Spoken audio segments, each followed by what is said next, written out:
vehicle assembly building as you look at the caravan coming our way, getting ready to pass in front of the historic VAB, where just last year in November, we rolled out the Artemis 1 mission, the Space Launch System, and Orion spacecraft out of that building right there for a successful launch around the moon. And your fellow turtle, Caleb Barron, was here. Yeah, you were here as well. Oh, no, you I weren't was here. not No, here. that's right. I watched TV. And then that building just to the right of the VAB, the more horizontal-looking one, is the firing room. So that's actually where the KSC personnel are watching and monitoring from.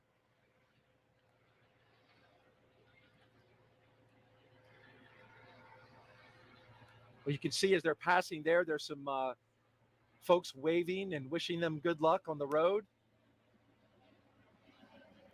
You mentioned the Launch Control Center. That's where Firing Room 4 is, and SpaceX has got their launch team. But just to the right of this caravan here is the turn basin. Can't see the water, but it's a large body of water. That's where we bring in big hardware, like the core stage for SLS.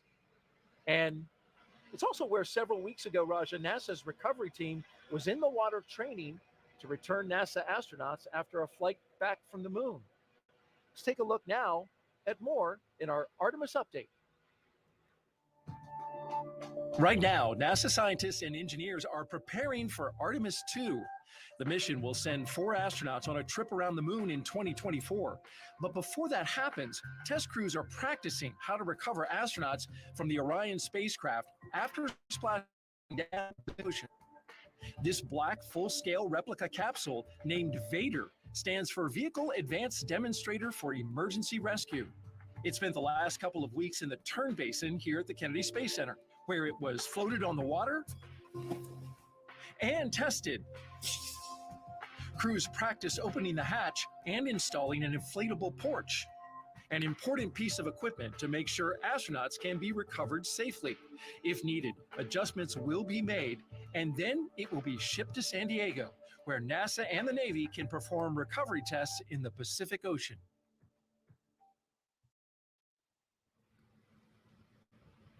Some key technology there, Raja. You want to be able to get out of that Orion spacecraft and not fall in the water. Exactly. Yeah. So especially when you're coming back from space and being deconditioned, your balance is off, your muscles aren't quite work the same.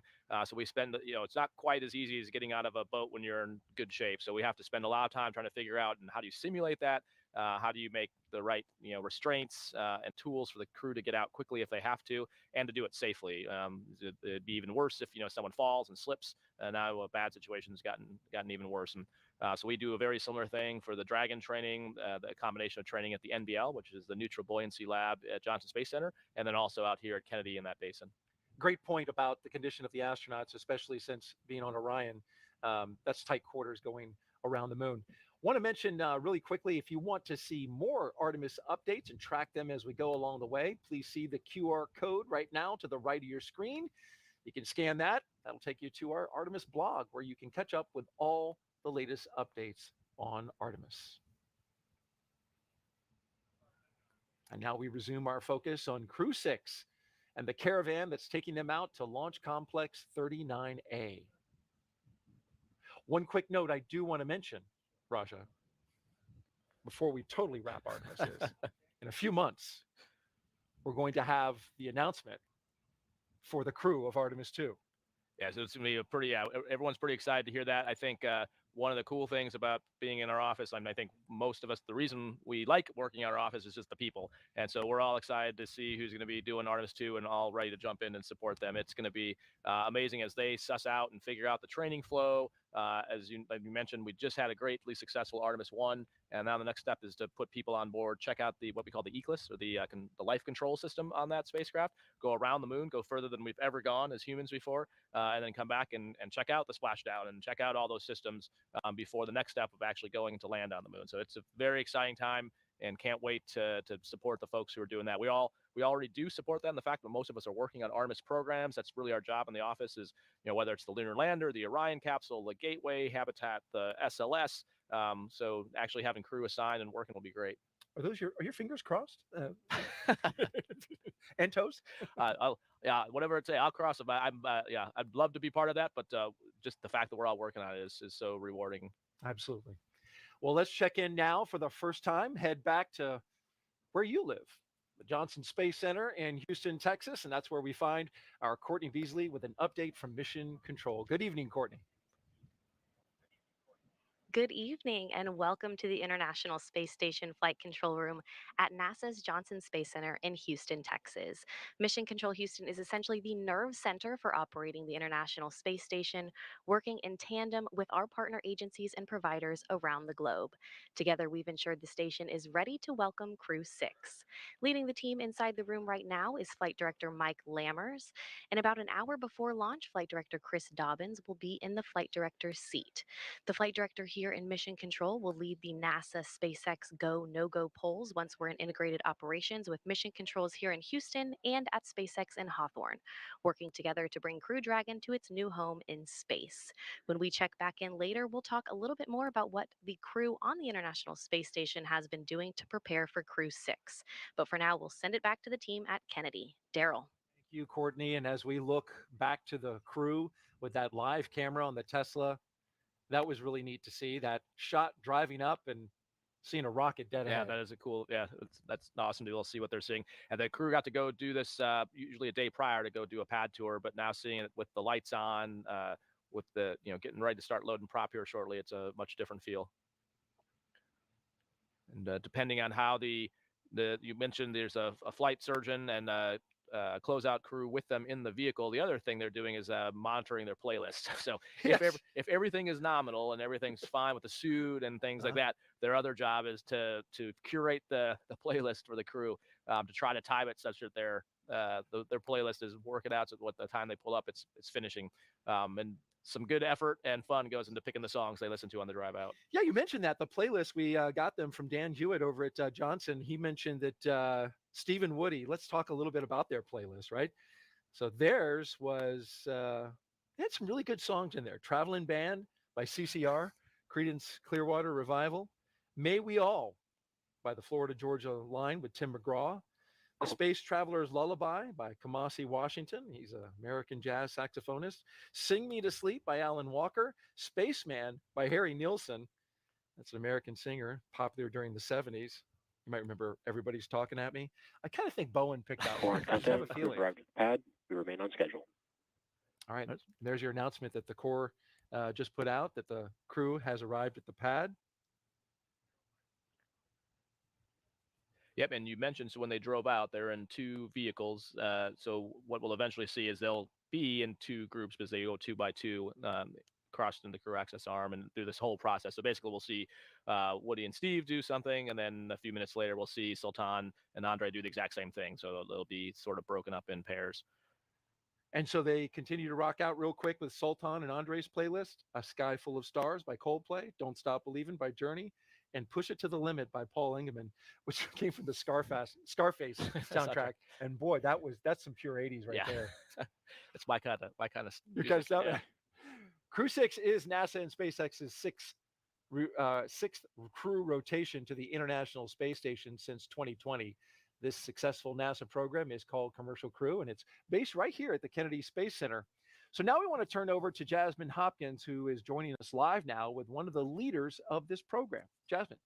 Thanks so much, Daryl. We are here on the balcony of the Operations Support Building number 2 at Kennedy. It feels great tonight. And right now, I'm happy to be joined by Ken Bowersox. He is the Deputy Associate Administrator for NASA's Space Operations Mission Directorate. Good evening, Ken. Hi, Jasmine. It's great to be out here tonight. Yeah, we're so glad to have you here. As we just heard Daryl say, this is the 6th crew rotation flight from NASA and SpaceX to the space station since 2020. What do you think of that cadence that Commercial Crew has achieved? I think it's awesome. We're launching every 6 months.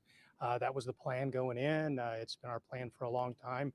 I think folks may not appreciate how hard it is, but the team has been very successful keeping up that cadence. But I look back, in the early days of space station, we thought 3 months would be a long mission. And now 6 months is just normal. 1 year is longer. When we go to Mars, 2-3 years is going to be normal. And this is all part of getting there. Right, exactly. And every 6 months, Commercial Crew is really keeping us busy right now. What can you say about the continuous presence of the United States on the space station? Well, it's great to be up there doing science. Every day the team is doing some sort of science, keeping the space station flying. But it's given us the experience we need, again, to go to Mars. The longer we're in space, the more we learn, and that prepares us for that eventual trip away from Earth and on out into the solar system. Right, and we're going deeper than we have before. Right now, I mean, NASA is no longer the only player. We have a lot of our partners working with us. So, what are we doing to support the industry in low Earth orbit? Well, we've got international partners and we've got commercial partners. And it's great to see how our commercial partners are stepping up and taking on more and more of the things that NASA used to do. And that frees up capacity for NASA to do new things, right? So we're not afraid of them coming in and doing work. We welcome it, and we're trying to actually develop the capability for commercial partners to do more. Um, uh, we want them to be able to launch their own crews to their own space stations someday, and that's what we think will follow the International Space Station, our private space stations. But it's all about moving NASA further out into the solar system. Right, we're all working together to get further than we have before. Ken, there's a lot going on with Commercial Crew right now. So, what other milestones are you guys looking to check off this year, 2023? Well, we've got another crew rotation later in the year. I mean, that's every 6 months. We got to keep the crews moving to the International Space Station. But then we've got the Starliner flight coming up here soon. So we'll have a second provider, which is really exciting. We'll have two commercial vehicles that'll be able to take us into low Earth orbit operating out of the United States. So we're all eager to see that commercial flight test mission, or that crewed flight test mission, happen this spring. Right, we're all looking forward to that. It's a great time for Commercial Crew. Thank you so much, Ken. Hey, thanks for being here. Of course. Daryl, back to you.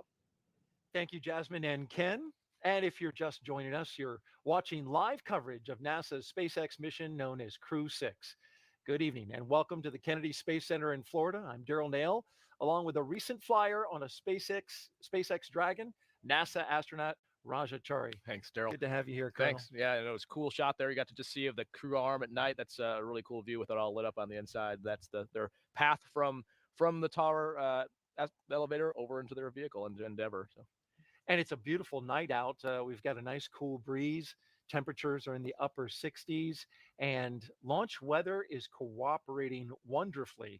We have only a 5% chance that there would be a violation of the weather criteria for launch. And the corridor, the ascent corridor, we're looking pretty good there too. So two areas that need to be good in order to get this rocket off. Yeah, and a lot of people don't always think about that. It's really easy for especially the folks that come out to watch the launch. It's really obvious what the local weather is like. But like you mentioned, the bigger concern often is the ascent corridor. So we need to protect in the event of having to abort. So the Dragon has the ability to save itself off the rocket. If there's a problem with F9, it can basically fire off the top and then land in the water. And so that entire area for the first stage and second stage, we look at the weather, look at the winds and the waves, and figure out if that would be safe to do, and have to just make a decision about that. So today, like you mentioned, it's looking great, but that is trying to look at the weather for the entire Atlantic Ocean is a big challenge, and it can also, so that is not always a given. And here come our first two astronauts, Stephen and Woody. Yeah, and you can see there, so they're coming around. There's, like we mentioned before, they're going to go in groups of two, and like you can see in the far background, you can see Sultan and Andre still back there. And then this is always an awkward thing, was the suit kind of restrains your head. So I think ever since Bob and Doug, all of us have tried to foolishly look upwards, and you strain your neck, but it looks kind of goofy. but it's hard not to want to look, because of course you want to look up at the rocket. But the suit, for a good reason, is meant to restrain you. So it's you'll see as they try to crane. Yeah, there you go. We call it the rocket recline back here at the broadcast booth. Maybe we should build chairs out there or something that you so you can sit in and lean back. And so that's a rigid area from the helmet all the way down to the bottom. And the reason is because if it was to pressurize, you wouldn't want the helmet to get so far up that you can't see out of it anymore. So it has to be sewn very tightly to restrain it when it's under full pressure. But when it's not under full pressure, then it can be hard to lean backwards. You can say Nick Hague, ninja number 12 there, will be going up with the astronauts. There he is.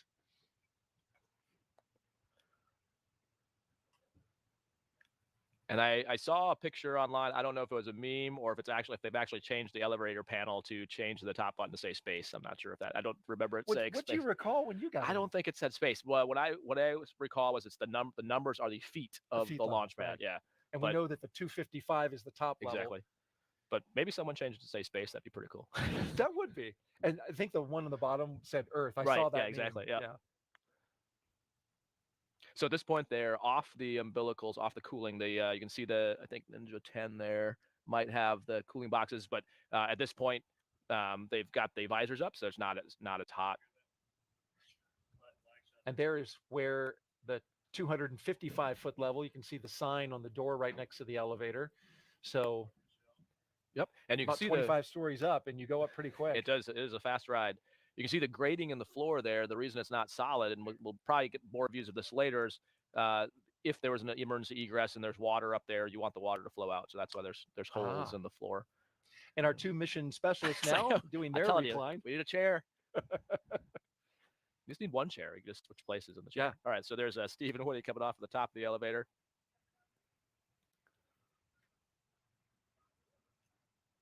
So we'll split the screen now, and on the right-hand side, we have our mission specialists giving a fist bump, Sultan and Andre, as they head to the elevator. And Woody and Steven, commander and pilot, now going against the chevrons, which are there for a purpose. Exactly. So those chevrons are the direction you would go if there was an emergency egress. So if there's any kind of problem on the pad, the crew's well trained to basically be able to egress on their own if the closeout crew has already left. And those chevrons are a visual way to see exactly where you would go, and then they take you eventually to slide wires, which are basically some high up zip lines with a basket that you get into and then ride down to the ground. You can see now they're standing in front of the red NASA worm there, the crew arms off to the right, and then Sultan and Andre are just getting in the elevator, head on up. Those slide wires are on the left-hand side of your screen in the box on the left, and just to the far left of that, you can start to see a little bit of that structure. Yeah, you can just see it kind of angling down. Yeah. Unfortunately, Did you ever ride one of those? No, I was just going to say, unfortunately, we don't get to test those. We get to test it at the top getting in, and then we test it at the bottom getting out.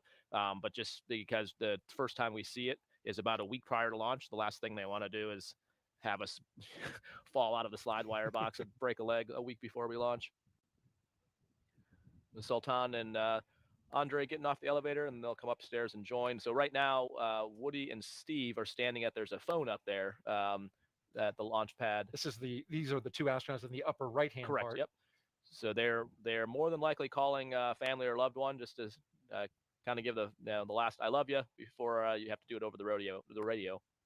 Who'd you call? I called my wife. Yeah. But a key life hack is that you need to make sure that the person you're going to call has the phone number up there, which is for obvious reason guarded.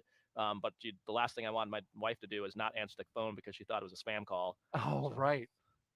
So get that number in. Yeah, soon. exactly. Looks like we've got a little backup in the queue here. So the mission specialist will stand by. You see they're handing the phone over. The other thing that's going on is because they've got their gloves on, it's hard to actually control the phone. So one of Nick Haig's job is to dial the phone number for him. Well, that's helpful. Yep.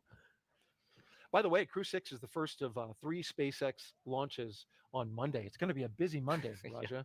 We got Starlink off the pad 40 on Monday afternoon, followed by another Starlink launch out of Vandenberg. The pace here at the Space Center has really picked up, and that's just a testament to how much this place has transformed to become a commercial spaceport.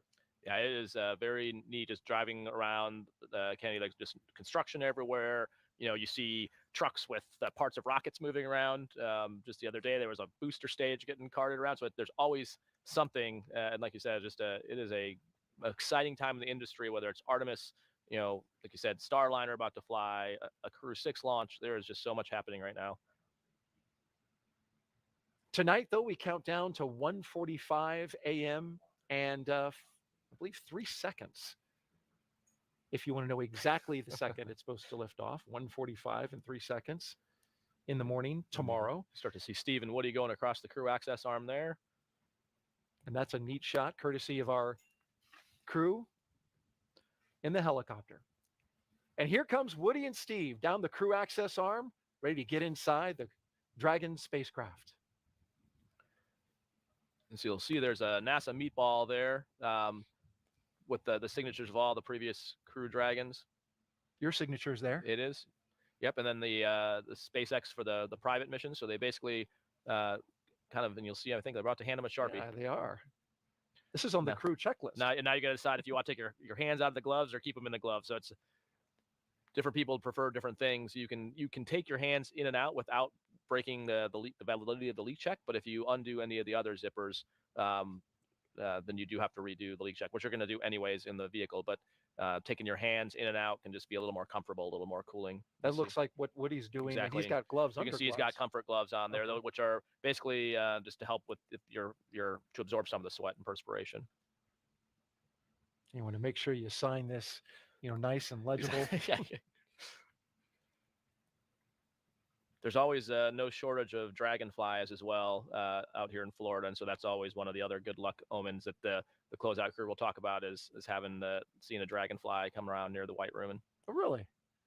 That space is open there? There's a little bit of the black part is kind of like seals up against it, but there is open air inside the crew access arm. And you can see they're getting glasses positioned. So the other thing that the closeout crew is helping them with, they've got some crew personal items like glasses, watches. If they've got the watches they're going to wear on the outside of the suit, this is the kind of time we'd start donning that kind of stuff. If they'd have like wrist mirrors and anything like that, they'll start getting that on now, and as well as once they're inside the capsule. Well, White Room is a term first used during the Gemini era, literally for the description of the color of the room, but it's not really much of a room, right? It's pretty tight. Yeah, it's more of exactly. It's more of a clean room. You see they're grabbing name tags there. They'll basically kind of a tradition that started with the first Dragon launch of grabbing some of the closeout crew's name tags, people who haven't either worked on the closeout crew before or haven't had their name tag float in space, and then they'll fly it in Endeavor with them and bring it on back, so they have something to remember the flight by. That's really neat for the SpaceX team. Yep. Yeah, it is a cool tradition, and the hardest thing is remembering where you put them all. After 6 months in space, I had a moment of panic when we came back. Like, what do we do with the name tags? We tried to dig. Yeah. Did we leave them in space? Our mission specialists now having a telephone conversation with their family or loved ones, standing by, getting ready to make their walk down the crew access arm. The other key thing Nick Hague has to know how to do is dial internationally on that phone, especially with Sultan and Andrea. Oh, right. So it's a government phone. It's not always easy. We had to practice. Core on countdown. And there was a dry dress rehearsal. Exactly. We remain on schedule. To hear the call from the core that they're on schedule. So normally, with the crew timeline, like what we train to, is about 2:35 prior to launch is when the crew should be ingressing. So you can see we're right on timeline, and they always build in extra time, of course, for the closer you get to launch, the less extra time you have. But they try to build in time to repeat things if needed. So the commander and pilot take their place in the first two seats.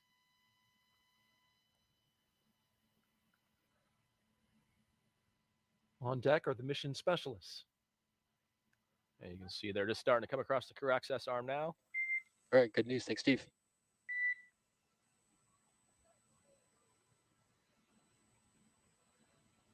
And here comes Sultan and Andre. Dragon SpaceX for awareness. We're going to arm. be triggering an onboard manual alert.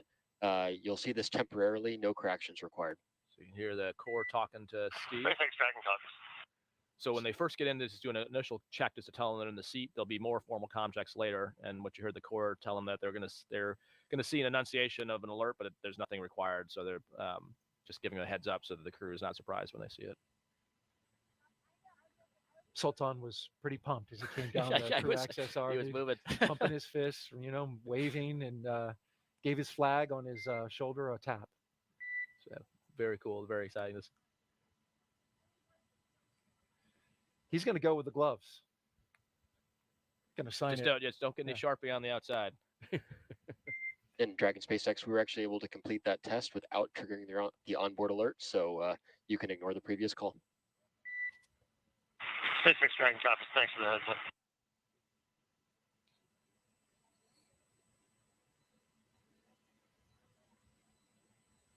So what the ninjas are doing there is making sure that the suit, that white outer layer. SpaceX Dragon, seat 3, contract. That's Woody checking in. Got you loud and clear, Woody. How me? I have it the same. Good morning, Arthur. Good morning. And for your awareness, as promised, I am wearing the shirt. I love it. That makes us so happy. So Arthur, one of the cores at SpaceX, and usually the crews have pretty good relationships with all the cores and the MDs because we've worked with them so much. So obviously Arthur has either lost some kind of bet or made some kind of bet to have to wear some kind of shirt. Maybe when we see MCCX later, we'll get a peek at what he's got on. You can see Sultan's grabbing some name tags there as well. The practical side of that is it would be great if one person grabbed all the name tags, but they don't fit. Those packs you have.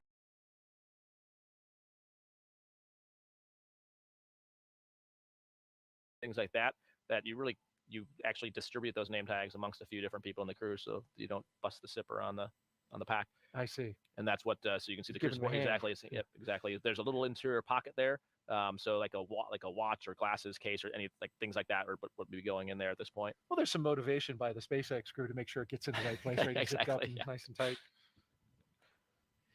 You may have noticed something, folks, that's a little different than even when you flew, Raja, and that is that SpaceX is now doing some of the checks and operations in parallel. We heard the communication checks. That's going to reduce the total time by about 27 minutes, but it will still be included in the nominal timeline for troubleshooting. So, for example, when they perform the seat rotation, the core comm check, the suit lead checks, they'll also perform the side hatch inspection. And then we started hearing those comm checks as even the mission specialists are starting to ingress. Exactly, yeah. So I think every time we do a launch, we learn from it. So as much as we like to think things are routine, we're always learning and trying to improve from those. And in this case, trying to be a little more efficient, look for places where we can combine efforts at the same time. Do some operations in parallel. Exactly. And save some time, because you never know. You might get some FOD on the seal, and you might need some extra time. It's always nice to be ahead of the timeline versus rushing to catch up, especially when you've got an instantaneous launch window. You want to preserve as much margin as you can. So you can see Sultan and Andre getting in the vehicle now. Really got a duck. Well, the real danger is bumping your helmet visor, as you can see it's easier for the ninjas to get in there. Wearing that suit, and again with the kind of like limited head mobility, it's easy to forget that you've got a giant bulb attached to the top of your head and then bump that visor into something.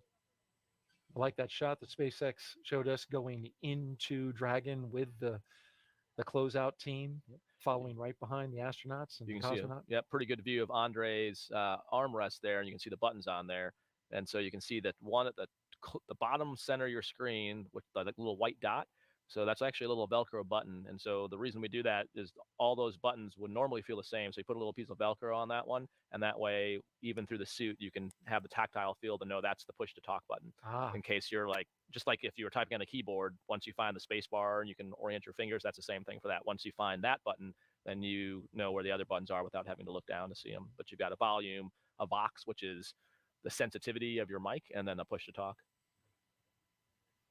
When the crew climbs aboard Dragon, it is referred to as crew ingress. The term ingress is used when crew members are getting into a spacecraft or airlock, while egress means just the opposite, they're exiting. Prior to getting on board, the crew completed a foreign object debris check or FOD check. That means they basically had to be inspected, and this is what the closeout crew was doing, checking them for substance or debris that isn't supposed to be on them or their suits, which could potentially cause damage to Dragon. And that's also why the crew wears covers on their boots. We didn't see it because the shot was kind of high, but they had them on. They also have their umbilical port on their suits. Those covers get removed. They have covers on top of them before they enter the spacecraft, and you can see them right there where you go in and just plug right into your armrest, right? Yep, exactly. So that umbilical on their right thigh essentially is that umbilical. And you mentioned the boot covers, all that is a precaution. You can see they're wearing gloves. The closeout crew is essentially a clean room. The capsule is built in a clean room, refurbished in a clean room, and even though it's out on the launch pad, we still have to maintain the integrity of that. It's the last thing you want to do is have something floating around the capsule, especially when it's in microgravity, that can either get ingested, inhale, cause an eye injury, or damage something. And the foreign object debris, Raja, actually, the prevention of it begins all the way back in Hawthorne. Before yeah. the spacecraft leaves SpaceX headquarters, it's carefully controlled all the way through launch day. And then until we will see in just a few, the hatch is closed. Exactly. Yeah. It's the last thing you want is anything loose in a spacecraft. And so it is from the time they build the components, everything is very, very tightly controlled and accounted for. Well, the closeout crew is buckling them in. Com check. You see the next com check there. Loud and clear. Seat 1, how me? Got you the same.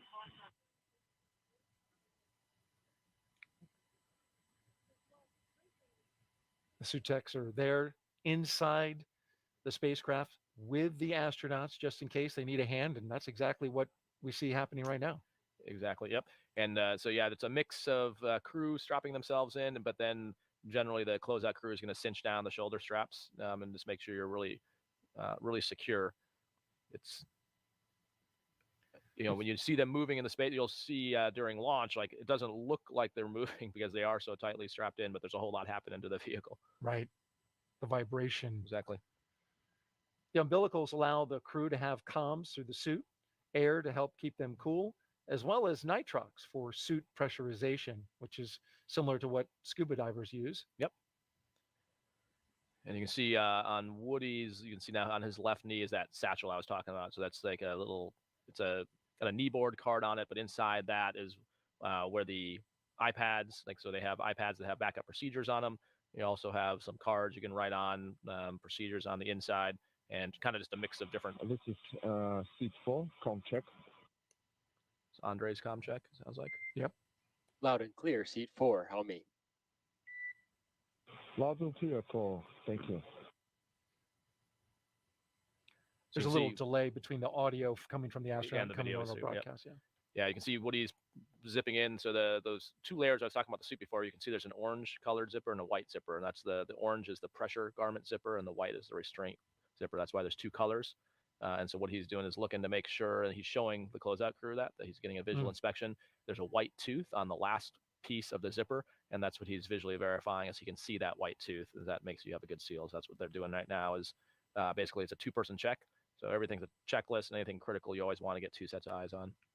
And the suit's primary function is to protect the crew in the event of a cabin depressurization, right? Exactly. Yep. The pressure. And like you mentioned, the nitrox flows to it to pressurize the suit in the event that happens. So there's a cool shot from the outside. Yeah, how about that? That's beautiful coming from our Kennedy helicopter. Yeah, so you can see the black part of the trunk, which is the section below the capsule. That's the solar panels, which is kind of cool to see. Most of the time in manufacturing, that's covered up with these protective panels. So it's not really until it gets out here to the pad that you get to see it like that. You can see the guy wires that lead up to the top of the tower. Our helicopters are up there performing a important role, and that is security, flying all around the area and making sure that nothing bad would happen from anybody who would want to harm or interfere in any way with this launch. And so we also have assets out in the ocean as well. You can see over in between Woody and Andre, you can see the stickers of previous crews. So important to note that one of the cool things about commercial crew and both the Dragon and the Starliner, that the capsules get reused. And so you can see the crews that have flown before have left their sticker behind. So ours is up on Endurance, up in space right now, and the three crews that have been in Endeavor have their stickers there.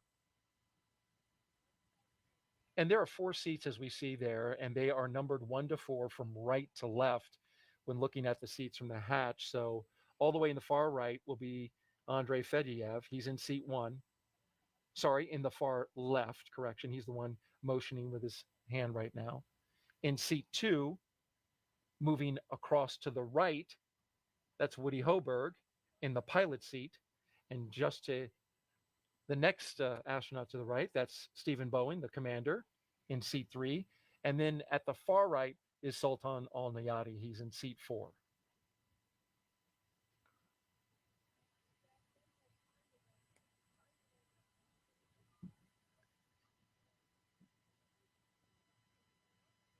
All right, kind of giving some last-minute handshakes here. Closeout crew doing some fist bumps.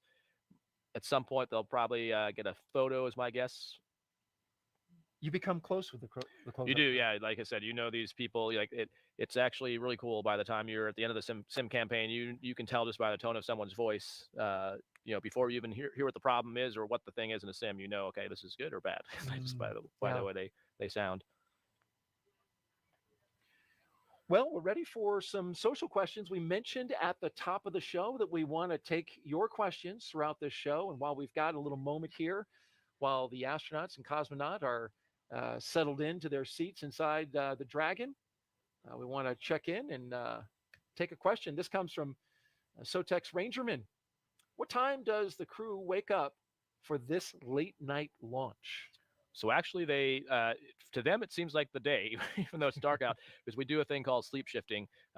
So once they set the launch time, then the entire schedule, even as far back as when they were in quarantine, when they're at Johnson Space Center, they start to change the schedule of the crew to shift their circadian rhythm. And it's a blend of the launch time, but the other thing is we don't completely shift it because they also need to, when they get to the space station, we run on GMT or Zulu time. And so there's the flight docs, we've got a long history of working with folks who understand sleep patterns to find out basically what is the optimum blend between launch time and when you show up to the space station. You don't want to have to then shift your body again. So we kind of pick something in between. So it varies depending on that, is I guess the answer to that question. So it could be maybe 5-6 hours prior, 8 hours prior, and it has to do with making that right compromise of crew awake time versus trying to get their body clocks on the right thing. But even in crew quarters, for example, we have all the rooms have different switches for banks of light. And so you can have like low light or like full bright light and sort of try to sync your body to that. But my guess is today, probably like 6-ish hours prior, they were up. I think most people that were supporting, including us, took a nap this afternoon. So I think the crew did the same, and then woke up probably about 6 hours prior to start the prep.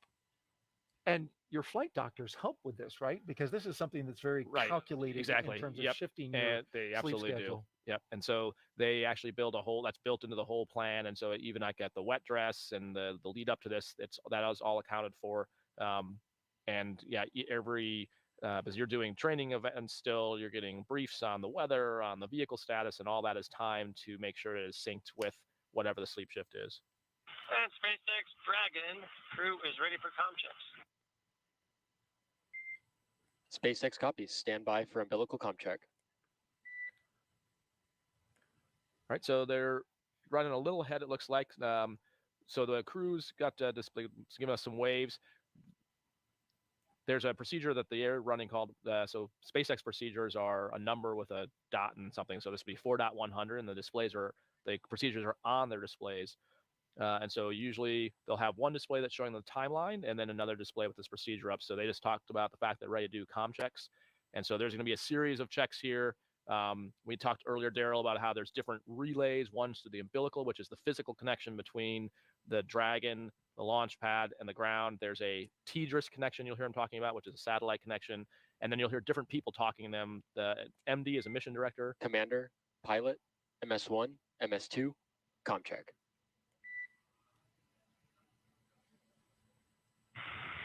SpaceX Commander, comm check. Commander, have you loud and clear? And that's Arthur the Core you hear talking to him. And Commander has you loud and clear as well. That's the crew operation. SpaceX pilot, we had you loud and clear. Resource engineer. Pilot, loud and clear. SpaceX MS1, comm check. MS1, loud and clear. SpaceX, this is MS2. Do you read me? MS2, loud and clear. Umbilical comm check complete. Report when ready for seat rotation. So there you heard the call for the seat rotation. So we're seeing the astronauts and the cosmonaut for the last time with that camera inside the spacecraft before that camera has to pull out. And SpaceX Dragon crew is ready for seat rotation. And those seats articulate up so they can look at that display that is at the top of the screen. That's where the action Exactly, yeah. You'll see the seats rotate for both launch and landings. So SpaceX copies Dragon. Will report when initiating.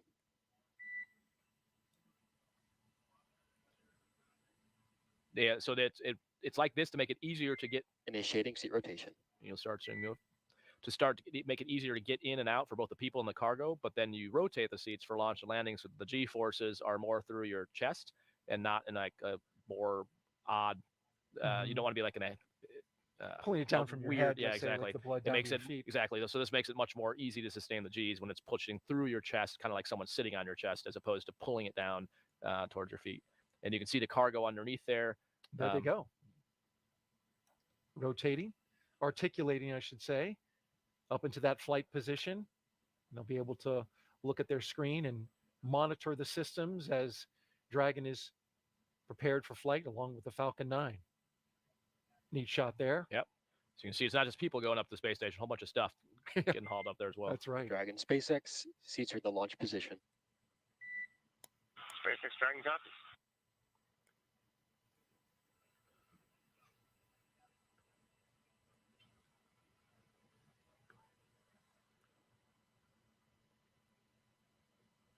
So the umbilical comm checks were all the way around, good to go.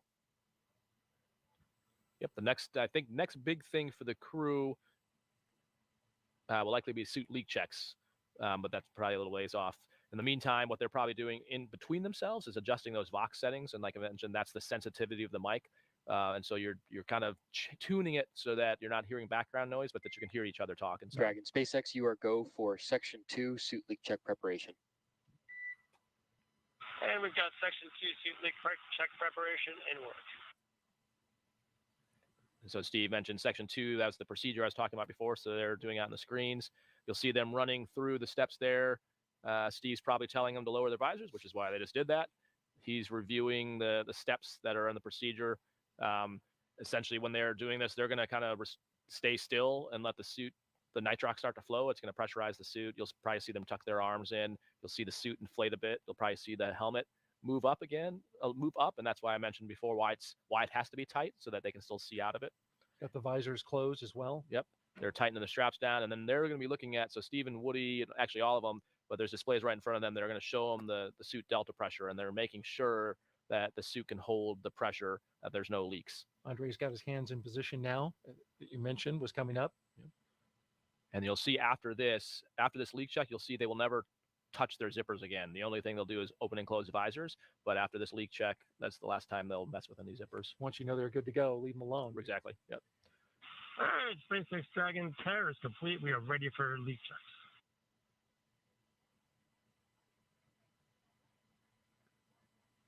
T-minus 2 hours and 24 minutes until liftoff. SpaceX copies. You are go for Section 3 suit leak check. And we got Section 3 suit leak check in work. So you heard Steve first mention that the tear was complete. So just like if you're weighing food when you're cooking it, you tear it, like with the dish, they tear the suits to zeroize it, and then they start the leak check. So that way you've basically taken out any bias in the suit pressure meetings. And now they're just going through it. You'll know they're about to do it when you see Woody and Steve's hands come down and get still, and they'll kind of all just sit there.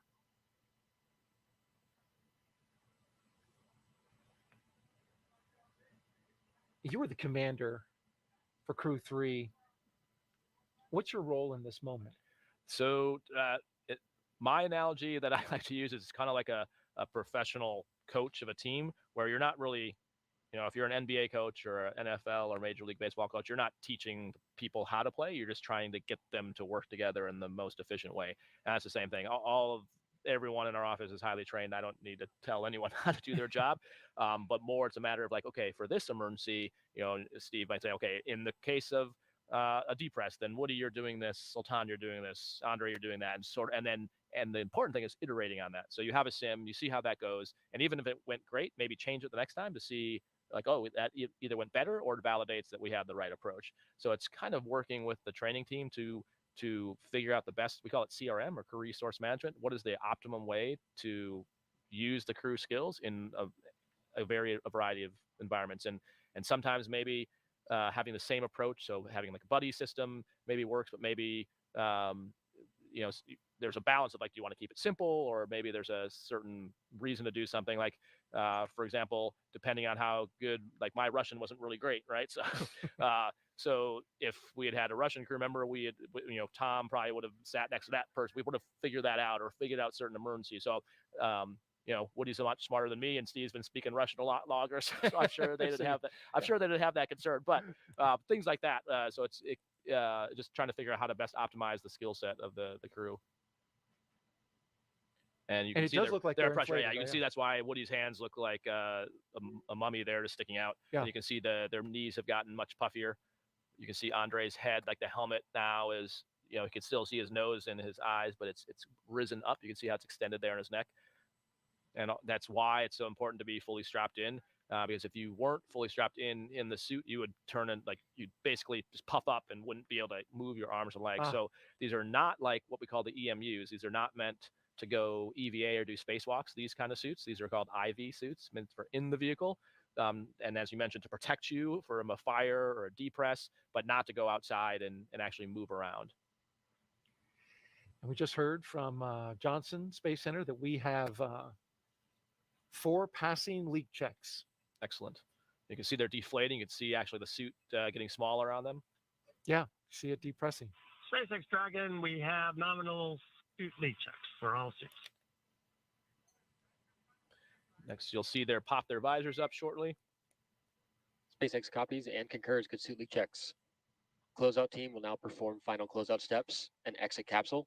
Proceed to section 4 for side hatch closure and report when ready to close side hatch. Also, stand by for ground station comm checks. All right, we'll move on to section 4 for side hatch closure, and we'll report when we're ready for side hatch closure. We've been taking social questions, and we appreciate you bringing them in. And Raj has been giving us some excellent insights. We want to take another question while the closeout crew inspects the seal around the hatch. Jump on Facebook, Twitter, YouTube, and Twitch at #AskNASA to get your question in. Our question comes from Professor SpaceX Marbles. Dragon crew is ready for side hatch closure. So cool to hear about the dragonflies as a good sign. Raja mentioned that a little bit earlier, that a dragonfly, when seen inside the White Room, was a good luck sign. What other things are regarded as good luck? Yeah, and I should caveat that's on dry dress, because as you mentioned, it's a clean room now. Yes, so seeing a dragonfly now would be bad, because that means there's bugs. Could be fun. Yeah, that means there's bugs inside the. Yeah, so I should have made that more clear before. Yes, during dress rehearsal. Yes. Let's see other things. Let me think about that. I think slapping. So Steve probably had an STS shuttle patch on the outside of the thing. So slapping your patch on the way into the AQF facility is like that's a thing, luck. Right? Okay. Yep. I saw Sultan give his. Yep. Yeah. That's I'm trying to think of other ones. On the way out of crew quarters, typically the chief of the astronaut office, there'll be some kind of card game, it changes from crew to crew, but there's something they'll do with the chief of the astronaut office right before they leave the suit room. And honestly, I think no one remembers if you're supposed to win or lose. I think it depends. No, I think you played it. I did. Well, yes. Well, there's this debate, like, are you supposed to? So one argument is you're supposed to lose, because then you've gotten rid of all your bad luck. Leave the bad luck on the ground. Exactly. The other one is you're supposed to win, because then you feel good as the crew. So I don't know what the right answer is. We actually played a little mini game of shuffleboard. We kind of shuffleboard based on we had a little tradition when we were in training of playing little mini shuffleboard with not the shuffleboard like the huge stick shuffleboard, little one. Yeah. Okay. So that was what actually we elected to do, and then we did do a game of war in terms of like picking who had the high card, but I honestly can't remember if I won or lost, because we decided we weren't sure which it was supposed to be. So I'm not sure what Joe elected to do. Well, whatever it was, it worked out great. Exactly. Yeah, we should have written that down, I guess. Well, thank you, Professor Marbles, who, by the way, is one of our social participants here at the Kennedy Space Center, with a number of NASA social participants being hosted by the Kennedy Space Center. We reach out and invite folks who are leaders in the social space to come out and visit the Kennedy Space Center for a launch. They're all here, ready to watch their launch, many of them for the first time. Like you. Yep, exactly. Dragon SpaceX closeout team is taking final steps in preparation to close the side hatch. Stand by for transition to pad hatch closed. Ensure all items remain secure from now through launch. SpaceX Dragon's office. And now we're at hatch close. Yep, and so you heard that call from the core. So there's nothing the crew's actually doing in terms of the actual hatch closing. You can see they have those more powerful lights out. They're monitoring. The key thing he told them was not. So basically, up to this point, they could be moving things out of their satchels, maybe moving their iPads around. But from this point out, you don't want to do that, because if something falls off your leg, you lose a pen. Now you've got a piece of FOD in the capsule. So basically, they're no longer going to mess with anything other than the displays and their armrests. Nothing, no taking pencils out or doing like that. So they are probably doing the last bit of configuration. You saw those like kneeboard cards that they had on their legs, like making sure those are velcroed on, that they have access to the pen or pencil they want to be able to write down notes with, and getting all that done. So as we watch this, we're going to split the screen so we can maintain our visual of the closeout crew inspecting the hatch before they close it. But we also want to look back to a little history and a recent honor that happened for a couple of our astronauts. Today, we are launching American astronauts on American rockets from American soil. But it all began with two trailblazers of the Commercial Crew program who recently received the highest civilian honor an astronaut can achieve. It is my great honor to award you both the Congressional Space Medal of Honor. In January, Vice President Kamala Harris spoke to a packed room at the White House about the dedication of NASA astronauts Doug Hurley and Bob Behnken. Bob and Doug represent the best of our nation. There's no question about it. NASA selected both men to be astronauts for the Space Shuttle program in 2000. But when the shuttle program ended 11 years later, Doug and Bob's work did not. NASA collaborated with the private sector to build the next generation of spacecraft. Every part of the capsule, from flight controls and emergency procedures to computer displays and cockpit layout, all of that shaped by Bob and Doug's decades of know-how. And in May of 2020, the SpaceX Crew Dragon was ready to soar. Bob and Doug returned to the Kennedy Space Center. They suited up, they waved to their families, and they rode an elevator up nearly 20 stories. They strapped in to their seats and waited as the tanks beneath them filled with tens of thousands of gallons of fuel. And then 3, 2, 1, 0. Ignition. Liftoff of the Falcon 9 and Crew Dragon. Go NASA, go SpaceX, Godspeed, Bob and Doug. Demo 2 was the first crewed flight for NASA's Commercial Crew program, ushering in a new era of human spaceflight. And now, the names Doug Hurley and Bob Behnken have been added to an elite list. Prior to the ceremony, the Congressional Space Medal of Honor had only been given to 28 people, astronauts like Neil Armstrong and John Glenn. We're following in their footsteps, and so it's just an incredible honor. It was humbling to be a part of the mission. We got to be the smiling faces on the pointy end of a rocket ship. Because of their bravery, missions like Crew-6 are happening today. Bob and Doug together have written the first page of a new chapter in the history of American space flight. Bob and Doug dedicated their careers to space flight. What an honor, Raja. Yeah, it was so cool. I got the honor to work with them as we approached Demo 2, and the vice president couldn't have said it better. They have set the stage for a whole new era of space flight, and we are seeing it. That we whether it's the Dragon, the Starliner, they were in on the ground floor doing all that, and exactly like she said, their influence is all over this vehicle, and their the way they worked with SpaceX to help design it. We are all benefiting that. We continue to benefit from it today, and so actually more than a few times in training, like why is it like this? Like, oh, Bob and Doug, like that makes sense. About that. Yeah. So it was very cool, and very well deserved. And the office, NASA, the country is in such a better place because of the work they did. Well said, Raja.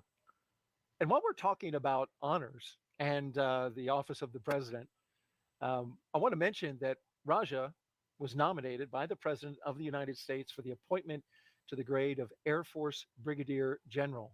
Still needs to be confirmed by the Senate, right? Yep. But The Senate, of course, approves all senior civilian and military appointments. But congratulations Thanks very much.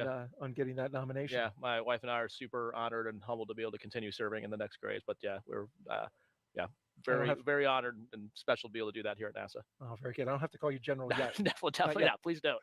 Yeah. Okay, Colonel. Not even that. How much is Raja? Okay, will do. Let's check in now with Courtney Beasley at the Johnson Space Center for an update in Houston, Texas. Hey, Courtney. Hey, Daryl, thanks. As we said earlier, the team here in Mission Control Houston is actively monitoring the International Space Station as they await Dragon's arrival. The crew aboard the station is currently in a sleep period and they are scheduled to wake up at midnight Central Time. They have completed a number of tasks to prepare the station for Crew-6, like setting up tools to monitor Dragon's arrival and prepping the sleep stations for new residents. Many of their clothes and other belongings launched on a previous cargo resupply mission. Back here in Houston, Flight Director Mike Lammers and his team are in constant communication with the SpaceX mission director for Crew-6's launch to the space station. Once we get to integrated operations, the NASA flight director will be conducting a series of go, no-go polls at the predetermined checkpoints for Dragon's approach. For now, we'll continue to follow along from here in Mission Control Houston, and I'll send it back to the team over at Kennedy. Over to you, Jasmine. Thanks so much, Courtney. Back at Kennedy here. Joining us now is NASA Recovery Director Brian Berry. Thanks for being here. Of course, thank you. Of course. So, Brian, we understand that you are the NASA Recovery Director for Crew-5, but you've actually done a lot of things for human spaceflight. Can you tell us more about that? Sure. Yeah, that's right. So I started my career as a flight controller for the ISS program. My team was responsible for maintenance on the space station. So I had the opportunity to work directly with the astronauts, train them on tools and repair procedures. So that was a lot of fun and something I never thought I would do when I was studying to be an engineer. After that, I moved over to the safety team, and I was our safety rep for the Commercial Crew Program Safety Panel. So that was my first exposure to CCP, and I would go review the hazard reports for Dragon and Starliner. That was a pretty neat experience also because I was able to work with Bob and Doug prior to Demo 2 and just kind of work with them on the hazard reports and get their perspective on the risk and the mission overall. After that, in 2020, I came out to Commercial Crew and I work for them directly now. And I've been doing launch and recovery operations since then. On the launch team, my role is to lead the rescue effort if we need to, if there's a pad emergency egress or pad board. The launch director calls it rescue force. I did Crew-5 launch last year. And then as the recovery director, I lead the NASA portion of the team that goes out on the ship with SpaceX. We bring out flight surgeons and we check out the crew and we load them up on the helicopter and get them back home. Right, so you've worn a lot of hats for the Commercial Crew Program. How did your work as a flight controller in Houston prepare you to be a NASA recovery director? Well, in Houston, working the ISS operations, you see day in and day out in the control center, you get the full feel of the 6-month mission. So you understand what the crew is going through for that long of a mission. And I think I just kind of bring that crew perspective of the ISS side to the CCP program. And so when it's time to bring the crew home, we know we owe them a smooth and speedy recovery. So that's our priority and our objective. Right. Brian, it's great that you have that personal relationship with them. What challenges do you and the recovery team have to be prepared for? Well, the biggest challenge for recovery for Dragon is definitely the weather. We have to find a landing site where the winds are low and the waves are low. So SpaceX has several landing sites around the state of Florida that we can look at and choose the best weather. Beyond that, we start looking at things like contingencies if the crew is injured, and we've got helicopters on standby for a medevac if we need to. And then, there's also just built-in redundancy on the ship and throughout the vehicle. So. But yeah, weather is definitely the biggest challenge for landing. Right. No, weather is a huge challenge in Florida for a lot of things. And after Crew-5 returns, Brian, you're going to transition to a new role in the Commercial Crew Program, Mission Manager for Crew-8. Can you tell us how you're preparing for that? Sure. So as a mission manager, it's more Dragon of a high-level SpaceX, review. just an update. We were doing some final readiness job for the entire mission, not just launch or landing. And that role begins 18 months out. So for Crew-8, which launches a year from now, we've already begun those meetings with SpaceX. And so it's pretty exciting to be a part of that early in the mission.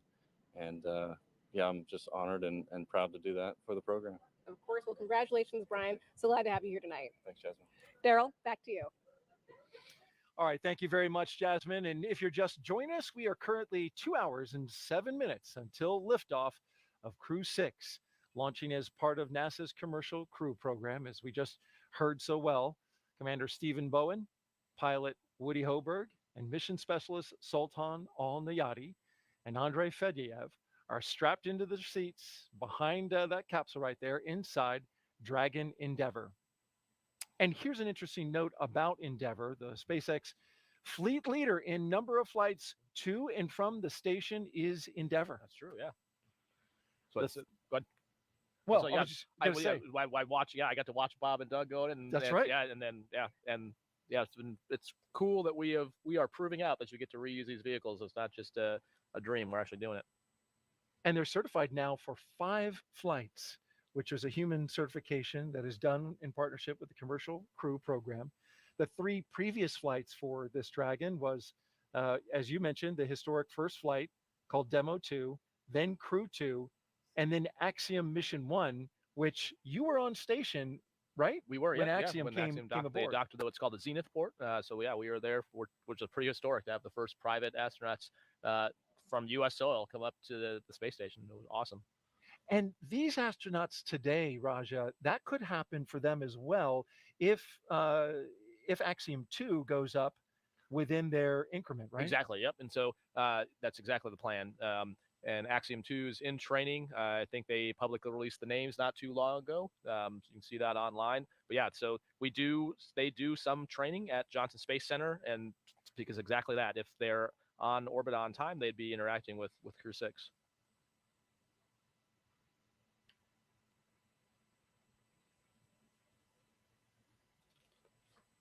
And we're also going to take some social media questions, and we've been taking them along the way. Raja's been doing a great job answering those. So let's take a question now as the closeout crew gets that hatch closed. Seth Milborn 99 asks, how does the docking process work? All right. Well, Seth, first off, I like the 99 because I'm a class of 99 grad from the academy. So I was going to throw out a shout to the 99ers out there. But so how does the docking process work? So we have what's called an instantaneous launch window. And the reason is because you're trying to align the orbit that we're going to put the Dragon into with the orbit of the space station. And there's different windows every day, but we choose that so that we're trying to, it's a combination of optimizing the prop you need to use, the propellant, and the timing. So you could go faster to the space station, you could go slower. It depends on the propellant, but we have to build in all these contingencies. So Dragon, SpaceX, com check over ground station. And I'll pause for just a second for the comm checks, and I'll come back to your answers. Dragon, have you loud and clear over the ground station? Core, loud and clear. Ground station com check complete. Stand by for TDRS com checks. And this is what we talked about earlier, Daryl, that there's going to be a series of comm checks checking the different connections. The ground station comm check is complete now. Next will be TDRS is next. Next will be TDRS. In the meantime, Seth, I'll keep talking until they talk again. So once you're in orbit, then you start in a lower orbit than the space station. And when you're in a lower orbit, generally for mostly circular orbits, you're moving faster relative to the station. So you actually start to catch up to the space station. And then you do a series of what's called phasing burns to slowly boost yourself very close to the space station. And once you get inside what's called the keep out sphere, that's when Houston... Dragon, SpaceX, comm check. And SpaceX Dragon, have you loud and clear? Core, loud and clear. TDRS comm check complete. Stand by for comm checks with DC, MD, and LD in the launch configuration. Dragon DC on countdown 1, comm check. And DC Dragon, have you loud and clear on countdown 1? DC loud and clear, stand by for comm checks with MD. Dragon, MD on countdown 1, comm check. MD Dragon, have you loud and clear on countdown 1? MD loud and clear, stand by for comm check over Dragon to ground.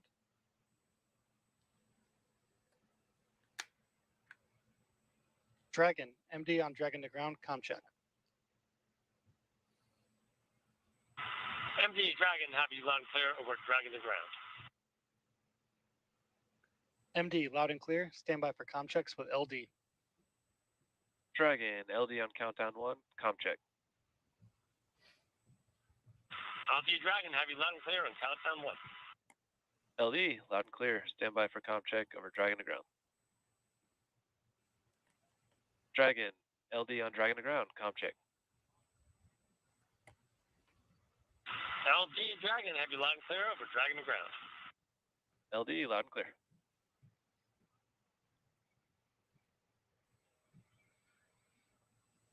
Dragon SpaceX, with that, launch configuration comm checks are now complete. SpaceX Dragon copies.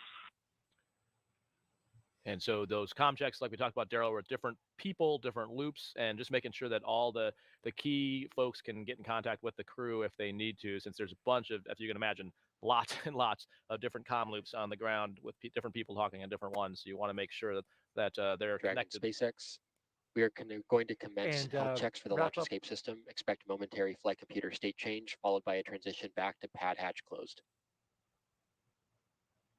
All right, so that flight state change. SpaceX Dragon will be watching. Thanks. Yep. So the flight computer state he's talking about. So on the displays, in the bottom center of the displays, it tells you what state the flight computer is in. So right now it says hatch open. And the way that they know for sure that it's closed isn't just the door being closed. It's actually the flight computer state doing that, and that then allows them to initiate further commands. And then cleaning up your answer on the docking. So we talked about it's catching up to the space station, and then you do what's called phasing burns to get closer to the space station. Once you get in basically what we call the keep out sphere, either along the velocity vector from below it, depending on what docking axis you're on, then you join up at the space station, and you'll see that tomorrow, actually. When if you tune back on NASA TV, they'll show the docking. Indeed, we will, right around 3 a.m. Eastern time tomorrow. They've got about a 24 to 25 hour transit from launch to dock. We want to take a pause now, and we'll keep monitoring the progress inside Dragon with the 3 astronauts and 1 cosmonaut. But in the meantime, we also want to check in with a special guest. Jasmine Hopkins, take it away. Thanks so much, Daryl. Joining us now on the balcony of OSB2 is Kurt Costello, the ISS Chief Scientist. Good evening, Kurt. Good evening, Jasmine. We are so glad to have you here tonight. After Crew-6 launches, they'll become part of the Expedition 69 crew, and their time will be packed with spacewalks, a lot of science. So can you unpack some of that for us? Yeah, they'll be there during a really dynamic portion of our year. We're going to have the cargo mission SpaceX 27 launch, the NG-19 mission launch, and then crewed missions with the Boeing CFT mission, and then AX-2 later in their increment. So there is a ton of research going on. A lot of it's going to be dedicated to human research. And one of those investigations comes from ESA, and it's our immunity assay investigation, where we're trying to find out how spaceflight impacts the immune system of the crew members. Right, Kurt. As you said, I mean, this time is going to be packed with a lot of science, a 6-month science mission for them. One of the experiments that's been longstanding is called tissue chips. Can you tell us more about that first initiative with the National Institutes of Health?